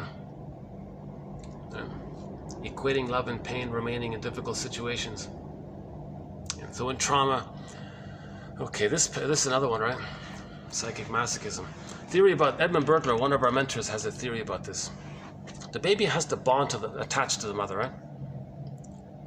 He can't go anywhere else. He has to go to the mother. All of the baby's life force is to search and latch to the mother. But what if the mother's painful? Now the baby can't make it without the mother. He can't make it on his own without the mother. So he's got to accept the pain. So what does he do? Now, he can't accept that pain. Now, the idea of attachment would be pleasure. So he does this blurring kind of thing. He libidinalizes or makes pleasurable somehow the pain. This love and pain being blurred up like this, Burglar's phrase is psychic masochism. And he says, he calls this like a crime kind of thing. And no one wants to admit that. So in later life, he won't look at that because it's too painful to admit that he had to do that. It's too painful to admit that he had to confuse the pain with the mother and accept it as a condition to feel the safety of the attachment with the mother. That's a very hard thing to do. So a person will confess to a lesser crime. It's called the rescue station. So he'll just blame his problems on his emotional eating and his physical symptoms. He'll just blame some other thing. That's called the rescue station. And he keeps it there. And he thinks that's his problem. Okay, shall I compare thee to an onion? So Burglar says you confront that, then you find the underlying psychic masochism. So Burglar has a book called The Basic Neurosis. He thinks the true basic neurosis for Homo traumicus is this psychic masochism. A lot of people don't like his theory, and we don't hear his name too much, but it's very valuable. The guy who made the YouTube video about his work has a partial, not the best introduction. sort of misses the point a little bit. But anyways, it at least tells you that his name is there. He's got a bunch of books. Edmund Burglar sort of made psychoanalysis popular in the 50s. Right? Oh, hi there. Hi, yeah. It's okay? Oh, he's just checking me out. Oh, okay. Yeah, I'll be leaving in about half an hour. Yeah, thanks. Oh, he surprised me there. He's okay. Or one of the staff there checking me out here. So what were we talking about? That's what I mean about interruptions. That takes me a while to get back on track. Huh? Down there. I'm gonna need to do another AC run in a minute. I'm feeling the heat already. Okay, hold on a second. Oh yeah, the codependence, right? The pleasers and all that. Oh yeah, equating love and pain. Yeah, Edmund Burglar. Okay. Yeah, he helped to make psychoanalysis popular. Edmund Burglar is the #1 most prolific author of psychoanalysis, direct into the English language. 24 books, 300 papers, direct into English. A guy was brilliant, and we have several. We have 1001 Windmills of the Mind. Is I think the main go-to source for his best quotes. So just type in Burglar in the search engine and you'll get many of his best quotes here. And you won't find it anywhere else. In that video that somebody made, the Psychoanalytic Institutes, there's something going on, he said, because they don't even mention his books and his names. Whereas in the 50s, he was like almost like a household name, apparently. And he had articles in all the popular magazines like Cosmo, all the main newspaper stand magazines. You'll see an article by Edmund Burglar. You know, divorce won't help. He said, yeah, one of his book titles. You can. You may think that leaving your mate is. You may leave your mate, but you can't leave your inner conflicts. Your inner conflicts will faithfully follow you into the next marriage. So heal your inner conflicts and you can save your marriage. So divorce won't help. He means like that, right? And he talks about the writer's block area, and he does and he has a whole book on the gambling issues, very interesting. And psychology of money, he's got one, psychology of fashion, psychology of humor, psychology, fill in the blank. Chances are he talked about it. The psychology of, and you fill in the blank, chances are he discussed it in his 24 books and 300 papers. And we include many of his ideas in here. And one of them is his theory about psychic masochism. He calls it the basic neurosis, the true basic neurosis. People don't like it. Someone called it humanity's 4th narcissistic injury to admit that the baby had to make love and pain be the same. In the song Hell is for Children, Pat Benatar, she has a line in that song, when a baby's traumatized, love and pain become the same for him, he said. And what's her name again? The woman who wrote the book Dopamine Nation, she even says it, that in the brain it can happen like that. So Burglar's phrase for this is the libidinalization, the making the pleasurable of the psychic pain. And, the libidinalization of guilt or the libidinalization of shame, that kind of thing. And we cloak it over by blaming our dysfunctional traits like emotional eating or self-defeating behavior, being a codependent. So if you think your problem is just being codependent, that's the surface. Then you gotta look underneath it. Okay, that's yeah, I'm sweating already here. What else? Problems in trusting one's perceptions, difficulty expressing anger, and a few others. All these characteristics are common components of the emotional masochistic and self-defeating personality patterns, also known as the codependent pattern or the pleaser, the clinger, etc. The client with the emotional masochistic pattern or clinger tends to be a romantic who survived a frequently abusive childhood through the use of fantasy in general and through dreams of ideal love in particular. So the clingers and the codependents, they're always dreaming about the perfect one, right? So that's because the perfect one, they're okay and they're not okay. So that's why they're perfect, because it amplifies and reinforces how they're no good. Others are very good. So that's the ideal. In romantic relationships, they tend to assume a regressive narcissistic role. Meaning, in essence, they project their ideal self onto the partner and then identify with it, substituting it for their own devalued self. What a confusion, right? For example, one client with this pattern was mildly obese as a child in the family that placed great value on physical appearance. During courtship with his wife, he was delighted that a slender, attractive woman was romantically interested in him. He reported feeling more attractive as though her beauty radiated onto him. So here's the guy who has the slim girl, let's say. Yeah. He thinks that's for him. So how she feels, he feels. So he projects his need for the value of the parents onto her, and thinks, and through the marriage, thinks that she is him, and he feels more acceptable and radiant and happy, thinking that her traits belong to him. Something like that. She tended to devalue partners who wanted her. Her aim is not a reunion with the loving mother, but a fantasized control over a cruel mother. Yeah, so some people in relationships, if the other person reminds them of the mother, they want to control that person. So people who are very gaming want to control the other person.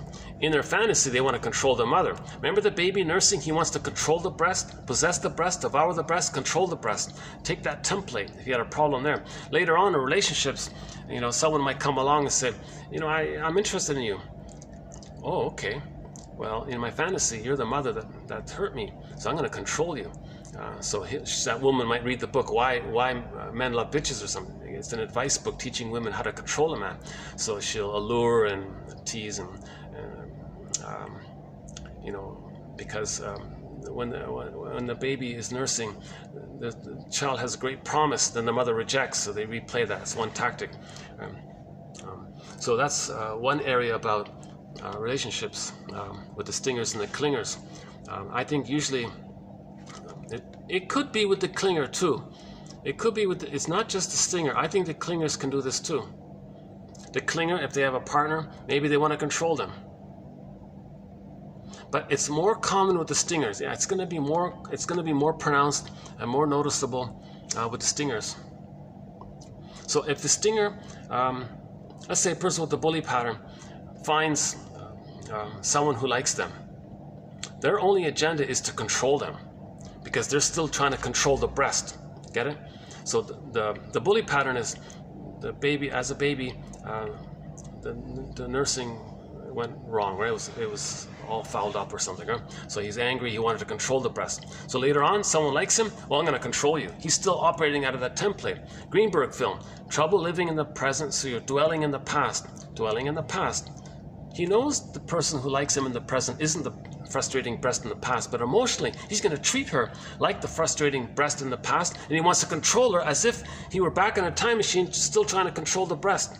So that's why that person who's being controlled is not going to receive genuine warmth from that person, because the person with the bully pattern just wants to control them like they wish they could have controlled the breast back then, you see. Okay, I really need to do a... See, when I'm in the sauna, I feel the stress of being too hot. Okay, when we come, I'll go back. Let me do another AC run, and when we come back, we'll do something about We'll do something about transference, and then we'll start to wind down here. And one about Sisyphus. Okay, let me do an AC run here. Hold on a sec. Whoa. Where do I go? I guess I'm gonna have to go down to the... Let's see. Okay, let's go down to the main one then.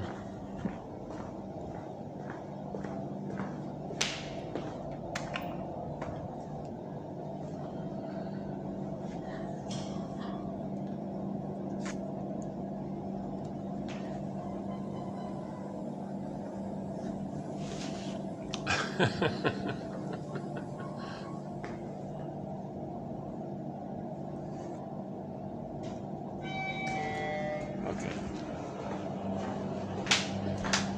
Let's go down to the lobby, main lobby.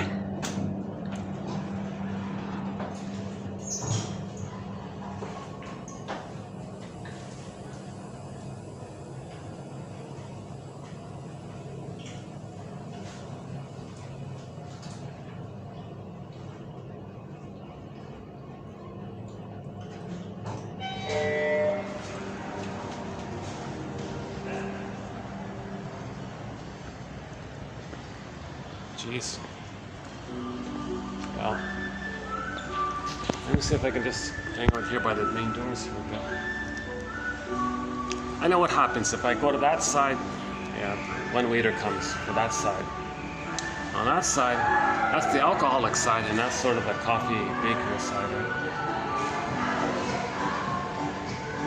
Coffee makes everything better. That's what they've got written on the blackboard there.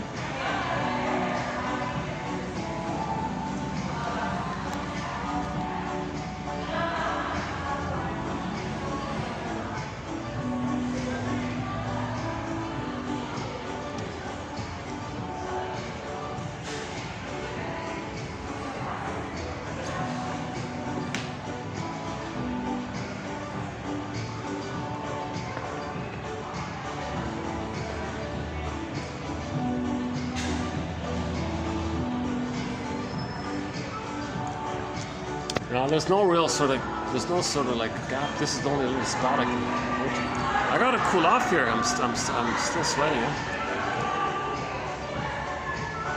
So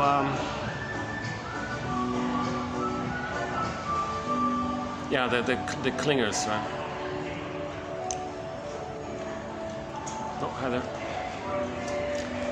Even here, it's not too convenient, right?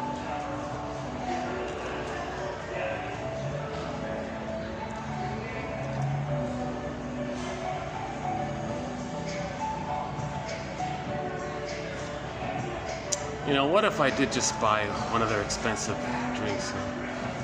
Then I could just sit there, right? Could I do, here's the question. Here's the question. Could I do a video here? Let's see. Buy two, get one free, yeah.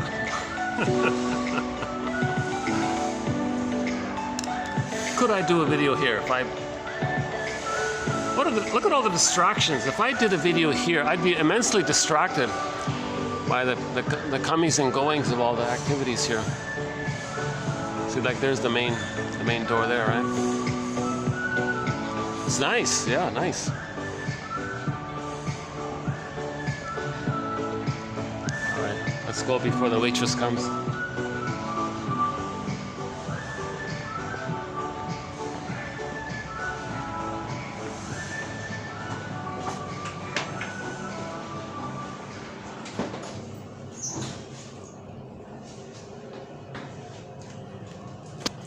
Maybe I'll just sort of accelerate the final part here. And,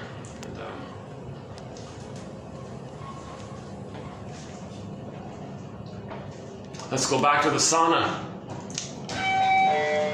Hello, sauna. Oh, yeah. Jeez.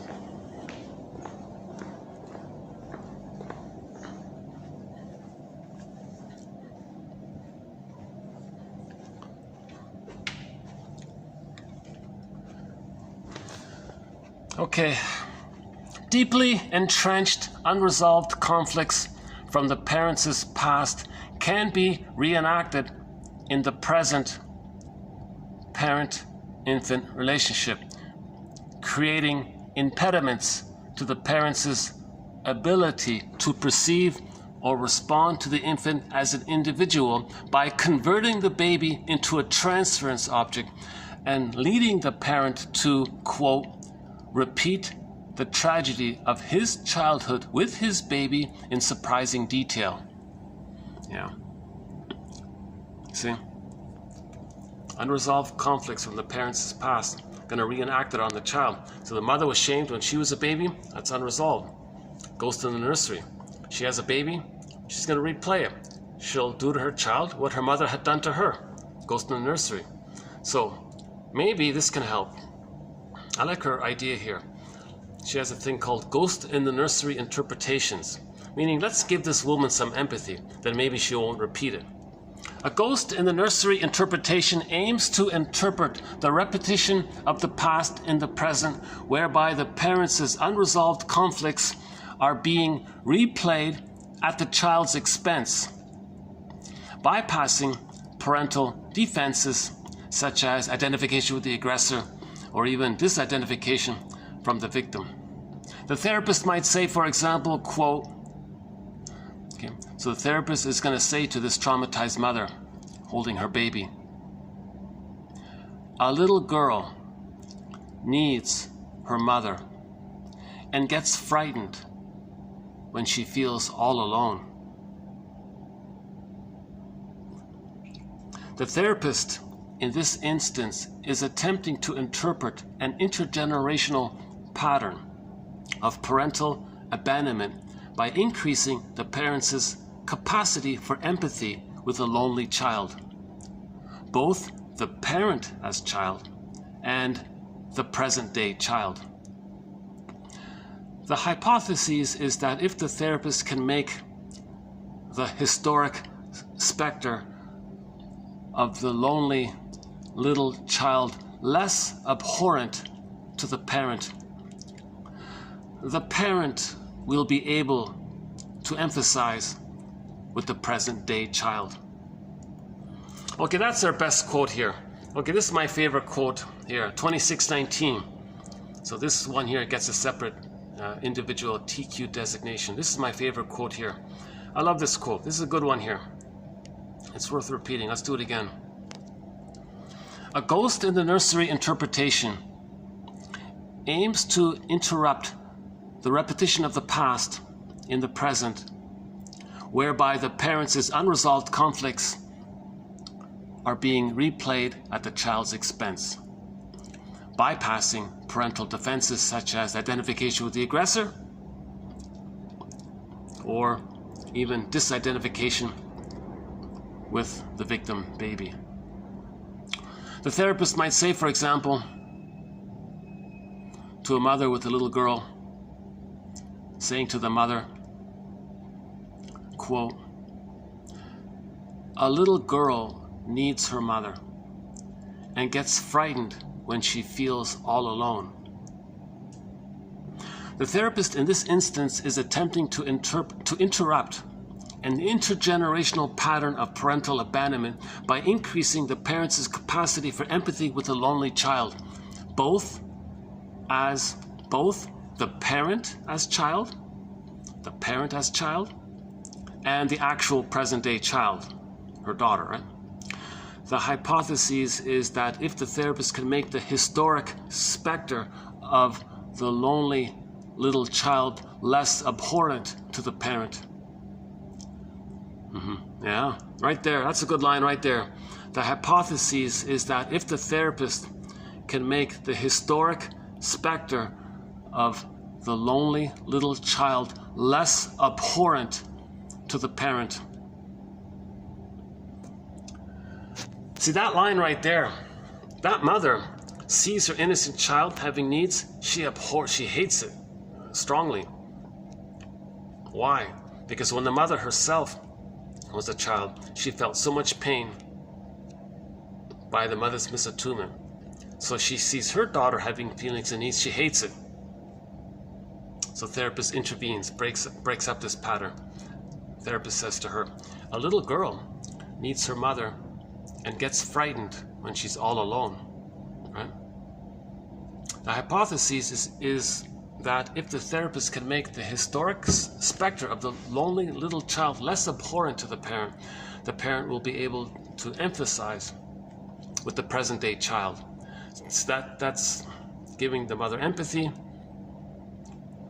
not blindly repeating what happened to her, where she felt disgust by the pain of the mother shaming her.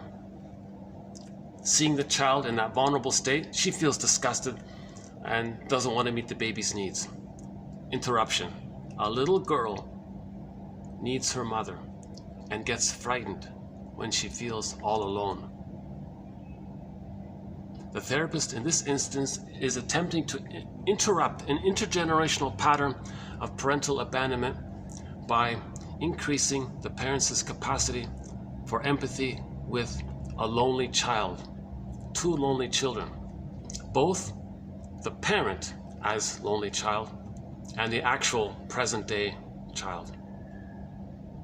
The hypothesis is that if the therapist can make the historic specter, that's the trauma, the mother's trauma, the ghost, the haunted house, the mother's haunted house, the trauma, the historic specter of the lonely little girl less abhorrent to the mother, then this mother will be able to empathize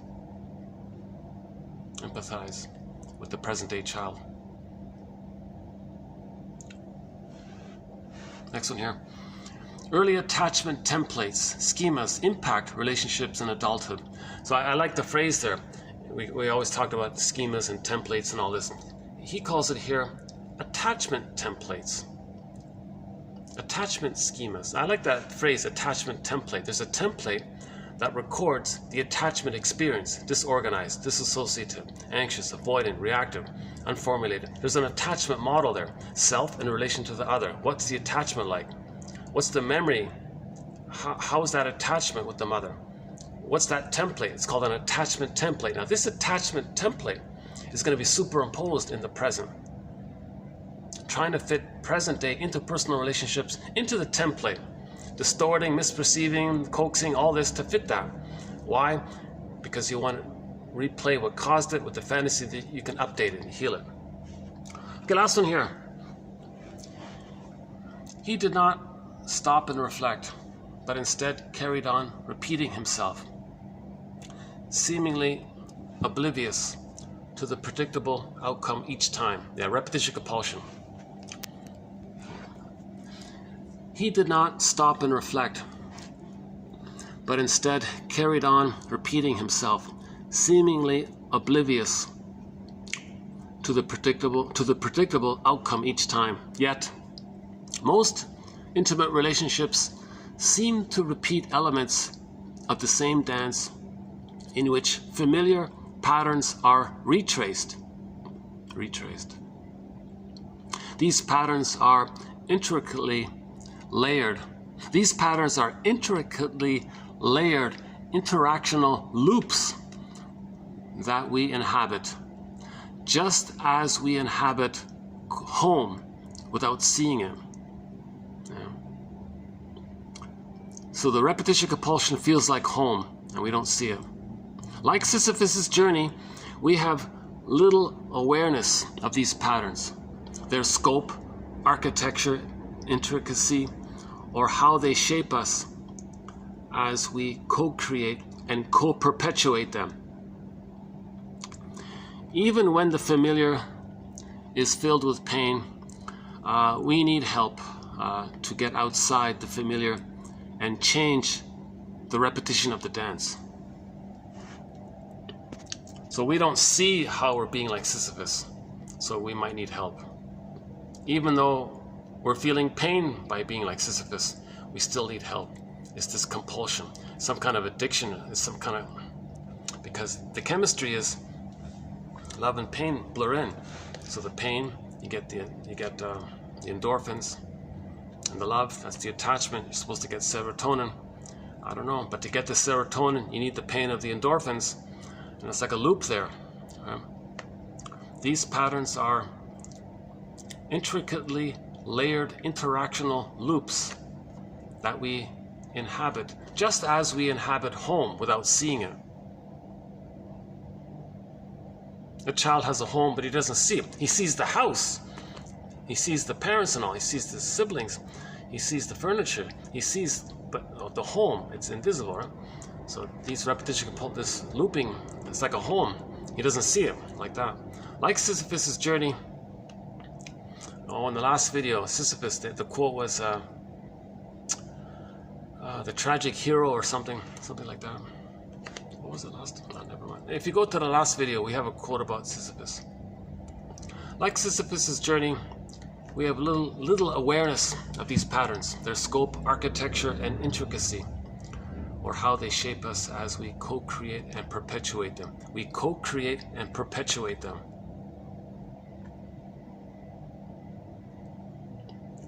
Because that's how the person feels some kind of safety, to replay the interaction with the mother. It's painful, but it's familiar.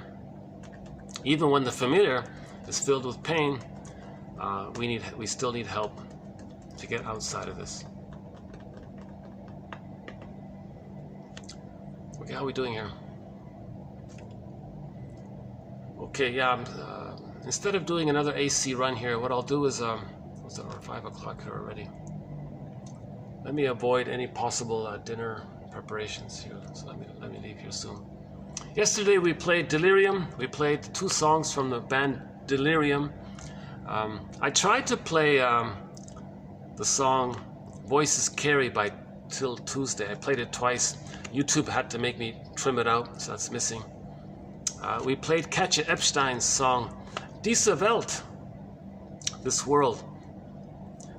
She says a funny thing. She says, our world may be just this little speck of dust in the universe, all these little tiny specks of dust. But hey, it's our speck of dust. It's our world.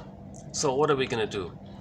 Are we going to let the children play happily on the beaches, the clean beaches?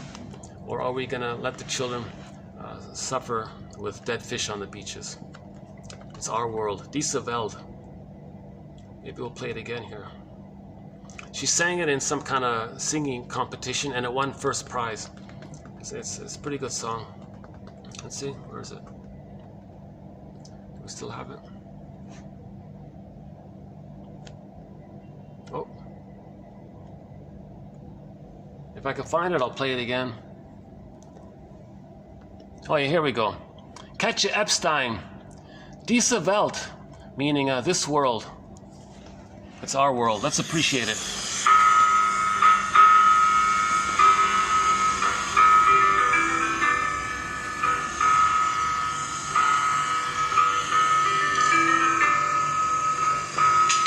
Sternenklare Nächte und die Luft ist wie Jasmin. Flüsse wie Kristall so klar und Wälder saftig grün. Kann es das noch geben oder ist es schon zu spät? Dass für alle überall dieser Traum noch in Erfüllung geht. Diese Welt, auch das Leben uns geschenkt. Sie ist dein, sie ist mein, sie ist schön wie das liegt an dir.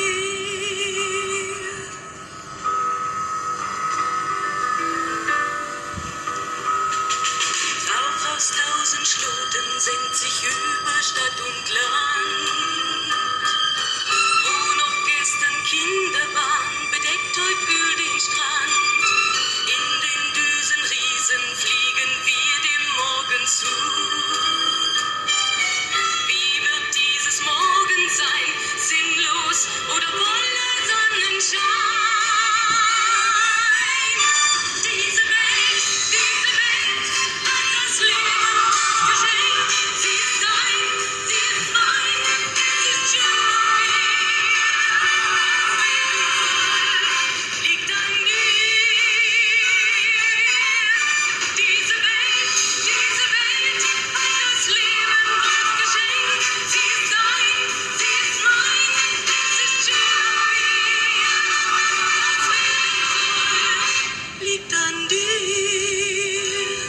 There's the air conditioning one. Ein Sternbund in der Unendlichkeit. Nur dieser Stern ist unser Stern. Die allen Welt ist zu weit. Diese Welt hat das Leben uns geschenkt. Sie ist dein, sie ist mein, es ist schön. Liegt an dir. Diese Welt hat das Leben uns geschenkt. Sie ist dein, sie ist mein.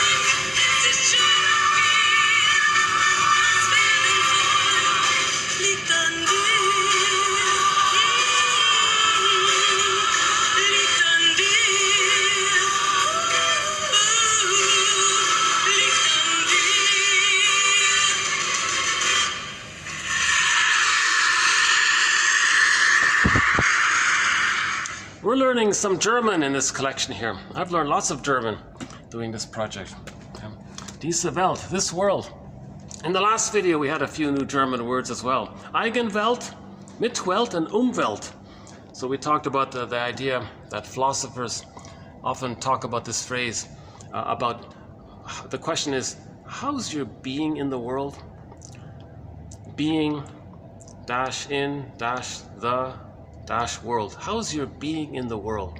What's your being in the world? And it comprises of three parts: the relationship to yourself, the relationship to others, and the relationship more broadly, right? And you put it all together, you bundle it up. That's your meaning. That's your meaning, something like that. Yeah. So check out the last video. We did some quotes from the so-called existentialism. It's basically just self-help. But I tried to pick the quotes that's closely related to our area here of psychotherapy. Diese Welt, yeah. The world may be just one little speck of dust in the universe, but hey, it's our speck of dust. And besides, all of the other specks of dust are too far away. So let's appreciate our world here. Do we want the children to play happily on the sandy beaches, or are we going to have the children deal with dead fish and oil spills and muck and plastic and all this stuff?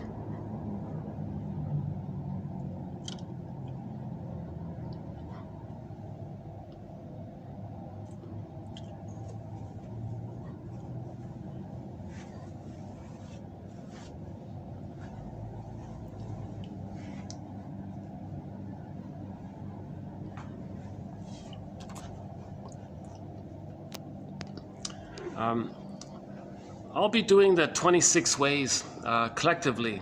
We repeat the present in the past. We repeat the past into the present.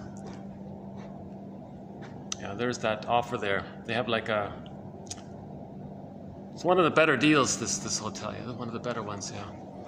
Let me, maybe I'll cool off on this end here. Let's see if I can cool off here.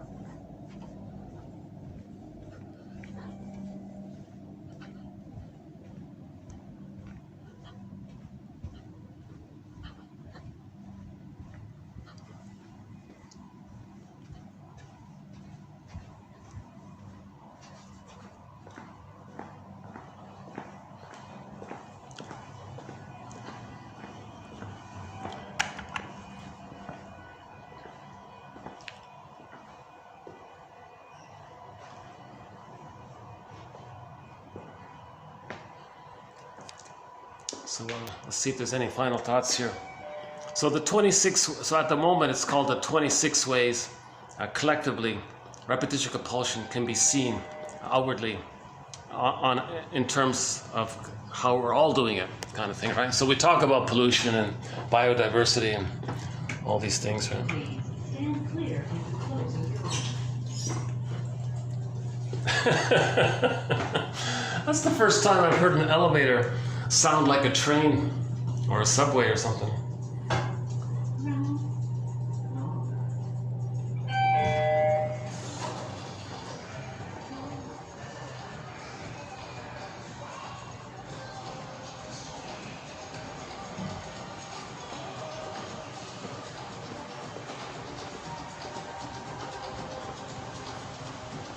That's the lobby area, yeah. Oh, there's some nice chairs. All right, look at those nice chairs there, eh? Big chairs, huh?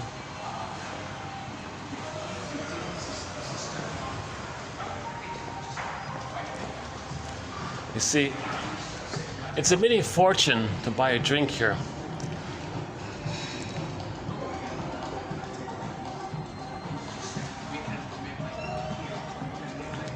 What if I did it here? What if I bought a drink here and do my video here? So you can check out my... See, I'd be distracted with all these things, right?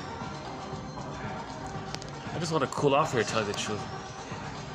Could I do it? Could I pull it off? Could I do a video sitting here in the lobby lounge? with the least expensive drink they have on the menu there.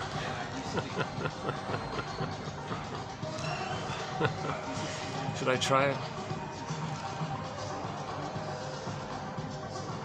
Oh, wait a minute. If this techno thumping music is copyrighted, that's going to be an issue. Because sometimes the songs they play through the overhead speakers here are copyrighted. For example, if they play the song Voices Carry by the 80s pop band Till Tuesday, it'll get blotted out. If they play Dolly Parton, it'll get blotted out. Pavlov's Dog, they blot out even their songs. What a pity. Yeah, great band, Pavlov's Dog. And we have 4 of their songs on our soundtrack. Julia, Late November, Episode, Someday Soon. Oh, sorry, the theme from Subway Sue, sorry. The theme from Subway Sue. Great songs by the classic rock band Pavlov's Dog. Yeah. I highly doubt I'm going to hear Pavlov's Dog on the speaker here.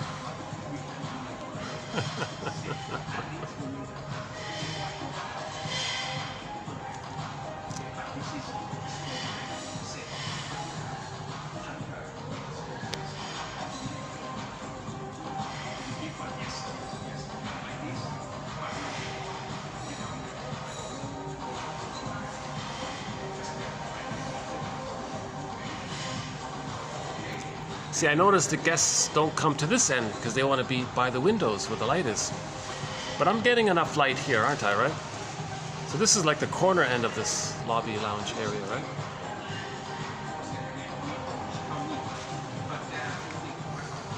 So this is the last place that guests will come to, this little section here, right?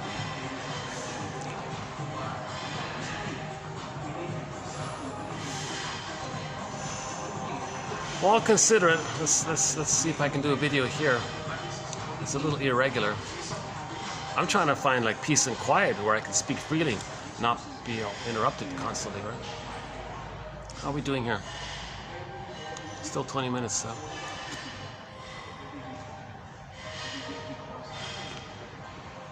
So the last video was about existentialism, just some dictionary terms from their dictionary. And the 3 videos prior to it, 26, 14 to 16, was all on role responsiveness. You know, I forgot to mention something about that.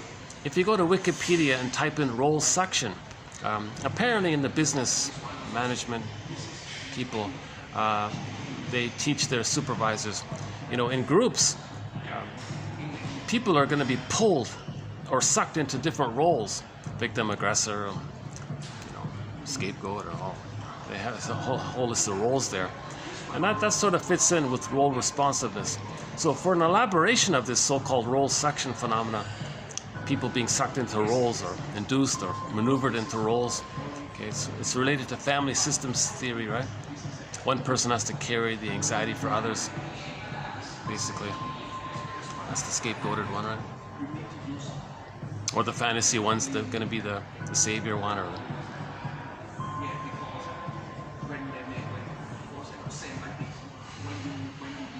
yeah, so the role responsiveness, we discussed it over 3 videos. So we spent 3 videos just on this one term, role responsiveness. A very good batch of videos was on falling in love, TQ 2535 to 9, on falling in love or transference love, infatuation, puppy love. This romantic, passionate romantic, meaning from the point of view of the great excitement of falling back into the oneness of the mother, it being evoked by the person in the present triggering or reminding one of the parent, hence going back to the point prior to the trauma, hence the bliss of the honeymoon period, resembling the exciting feeling of the oneness with the mother, you know. And then the person, the partner is the fantasy is that the partner is going to be the good parent that should have existed. So I love you, you're perfect, now change. The other person's doing the same thing, so they say, you changed, no, you change. And then these marriages become like cat and dog style of relating. Both have exaggerated fears of impingement and abandonment. Okay, so if one feels they're going to be abandoned, they're going to act like the dog. they feel, if the other feels impinged upon, they're going to act like the cat, be avoidant. Then they can flip it around. They can turn it around. So it's hence the cat and dog image. Now, without consciousness, it's going to rust out or burn out or tire out. They become like sour milk, or at best just become very devitalized, these relationships. But so we discussed that in depth. 130 quotes just on this topic of transference love, this infantile transference love. You're not relating to the person in the present because you're dwelling in the past. Greenberg film, quote, you have trouble living in the present, so you're dwelling in the past. Therefore, the partner is not being seen for who they are.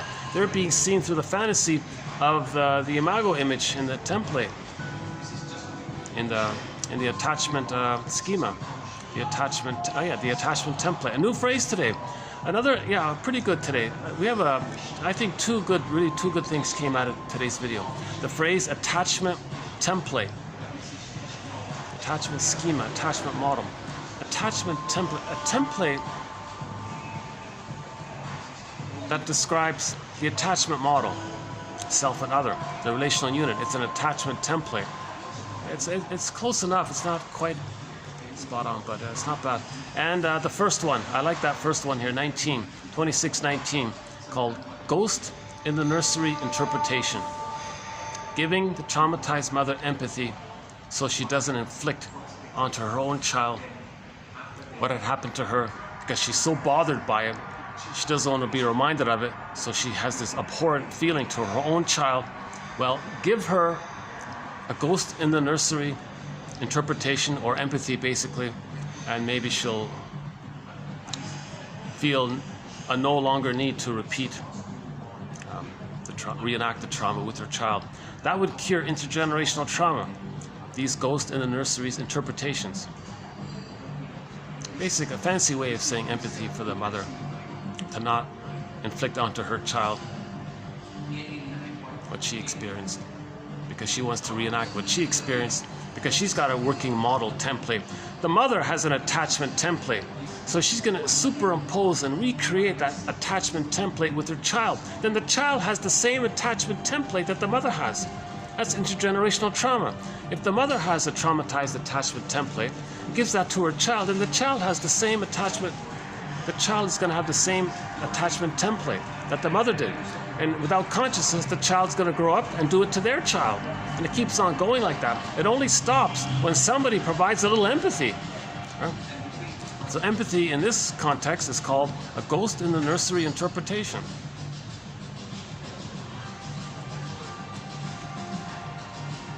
See, at the moment, no one's really around me except for the waitress there, right? So if I could do a video in these conditions here, where it's not too busy, it's a Sunday late afternoon. Yeah, I guess people are not wanting to get drunk, right, or something on a Sunday late afternoon, right?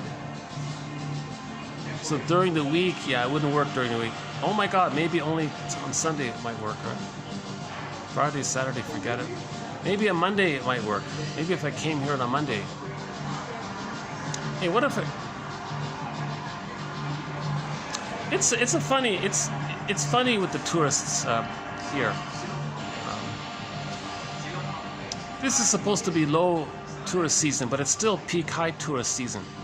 It's really packed all around. It comes in waves, depends on how many.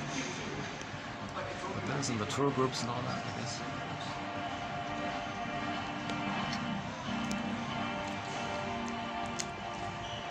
I don't know if you can see it, but that refrigerator has a nice sort of some kind of bowl or something on the top. Looks nice, yeah.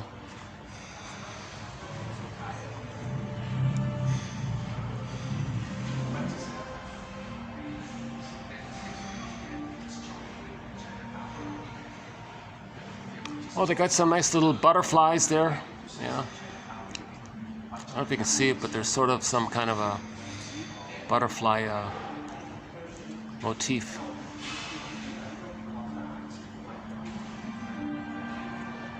Hey, I noticed the second floor. Hey, let's check out the second one. Notice the second floor.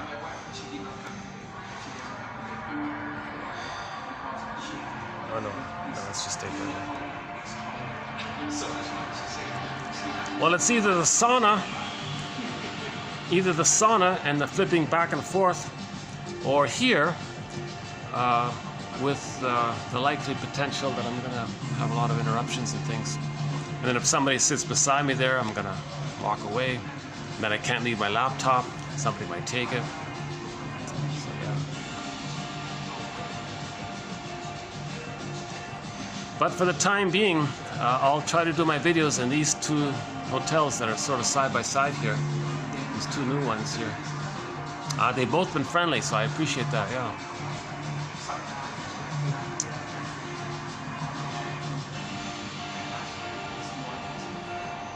Maybe I'll go back up.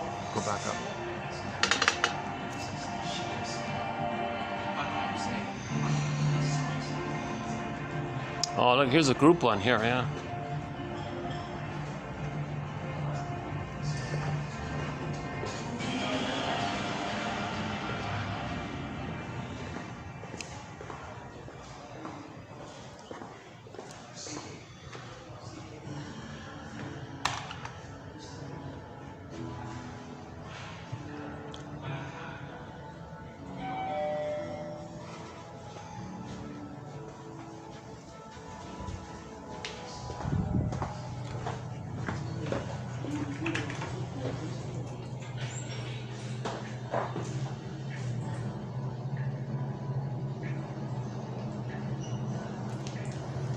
I'll start to wind down this video here.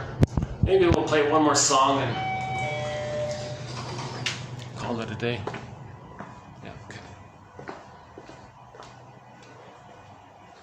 Back to the sauna.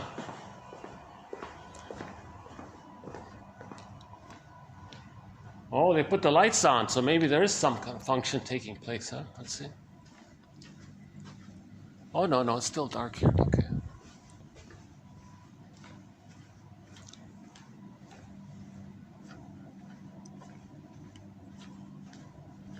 Why don't we play some more delirium? Let's play another delirium song.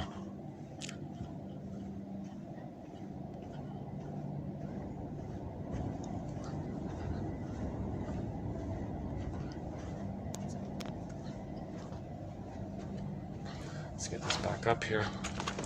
Let's play another song from the band Delirium. Wait a second.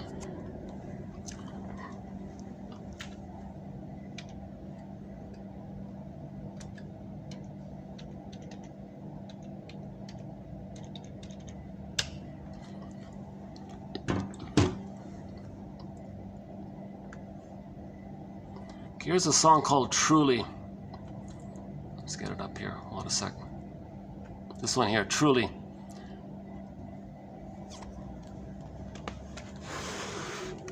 Why be afraid of emotional freedom if it's yours?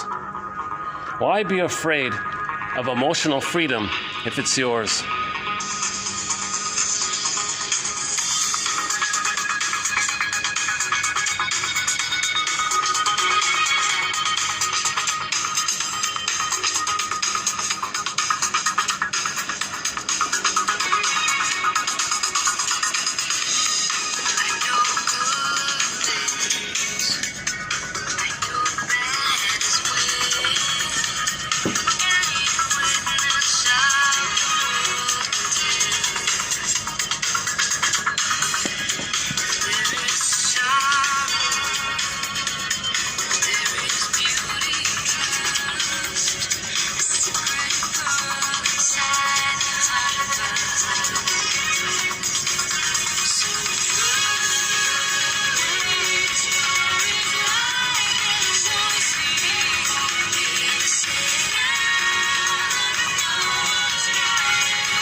she says, I'm tired of living the unlived life.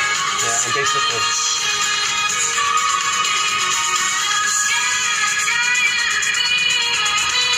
She's tired of the same old repetition compulsion. She's tired of the same old Sisyphus behavior.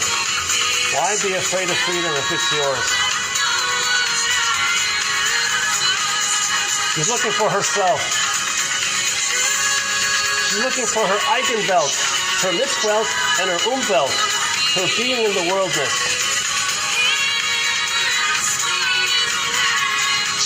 I want to be here. I can't cry anymore.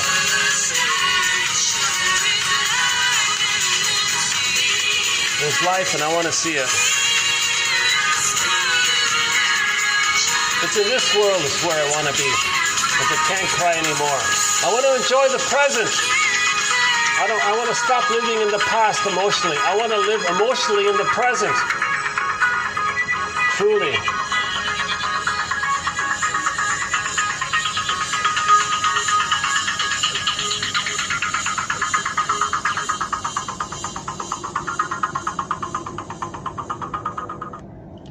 Okay.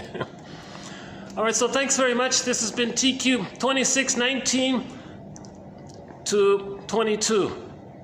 2619, a very good quote called "A Ghost in the Nursery Interpretation."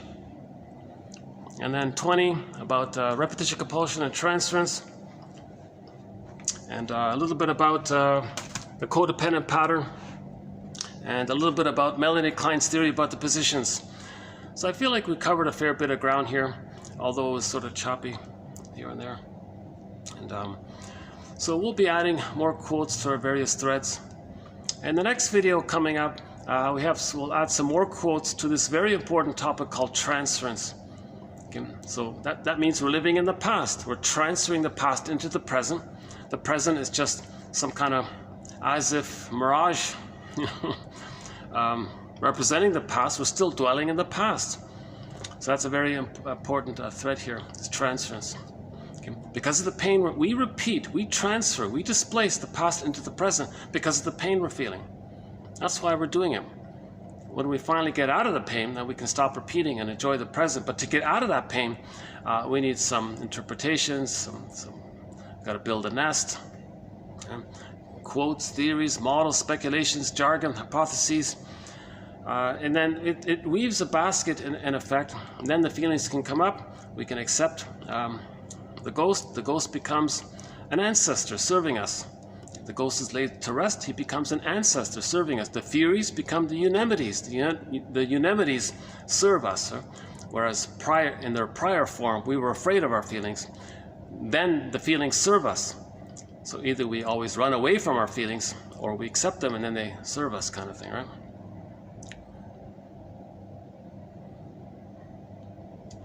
And yeah, so we played 3 delirium songs, 2 yesterday and 1 here today. The 4th one is called After All, but the acoustic one, not the main one. Well, I much more prefer the acoustic one for that in that case. But I know a lot of people like the original one. But should I play it? Do we have time? 5 minutes?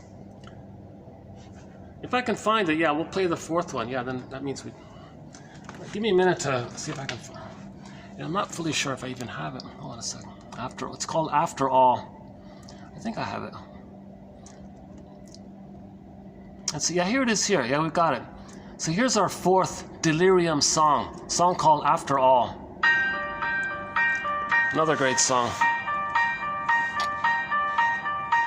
She knows the voices in her mind. They tell her to leave.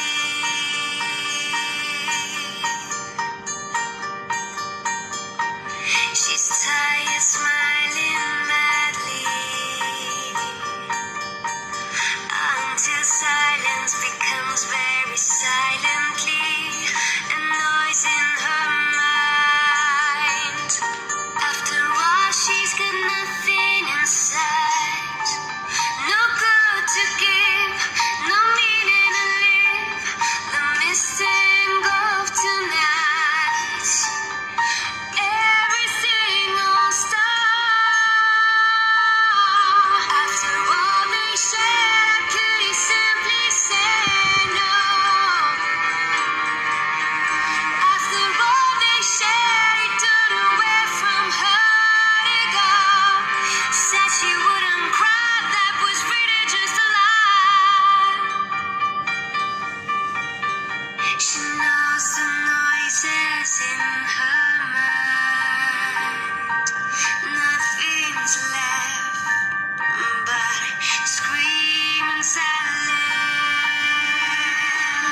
to give, no meaning to live.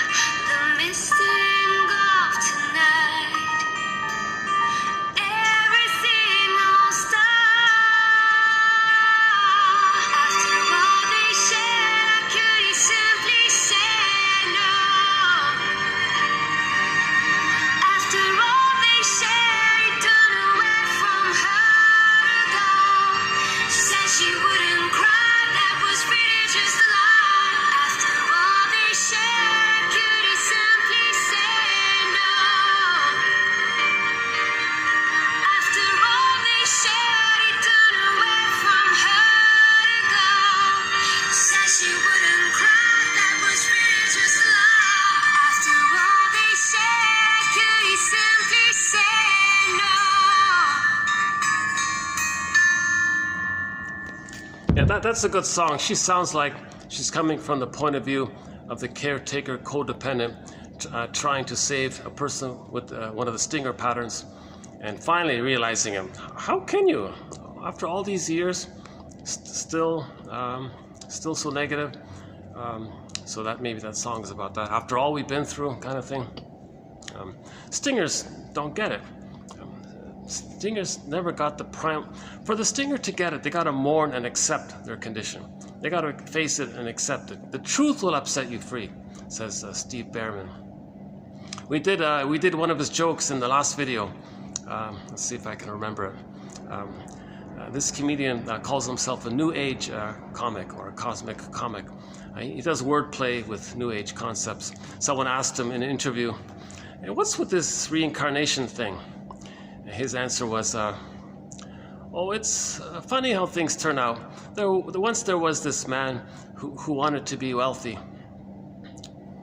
He was reincarnated as a pigeon and made a deposit on a BMW."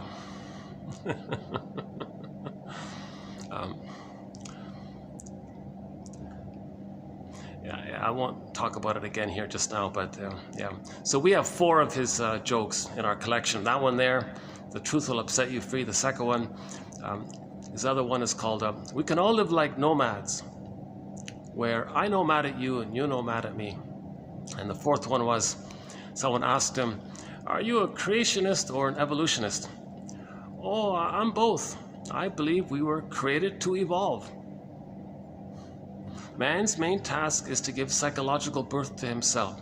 Man's main task is to upgrade an insecure attachment style to a secure attachment style. Anything other than I'm okay, you're okay, to I'm okay, you're okay. From the paranoid schizoid mode of experiencing to the depressive position. From this whole Jocasta, Laius, Oedipus, Electra area to Odyssean, the journey, the second journey of midlife. The second journey of midlife. The relationship with ourselves. Some people call it the Know Thyself movement, the Heal Thyself movement, the Mythopoetic movement, the mental, emotional, spiritual hygiene movement, the psychoanalytic movement, or simply the self-help movement or the self-reparenting movement. And one person called it the moral revolution. The moral. It's moral to take responsibility for ourselves and heal ourselves. That's the moral thing to do, because if a person's living without empathy, they're not caring about others, that's the problem, right?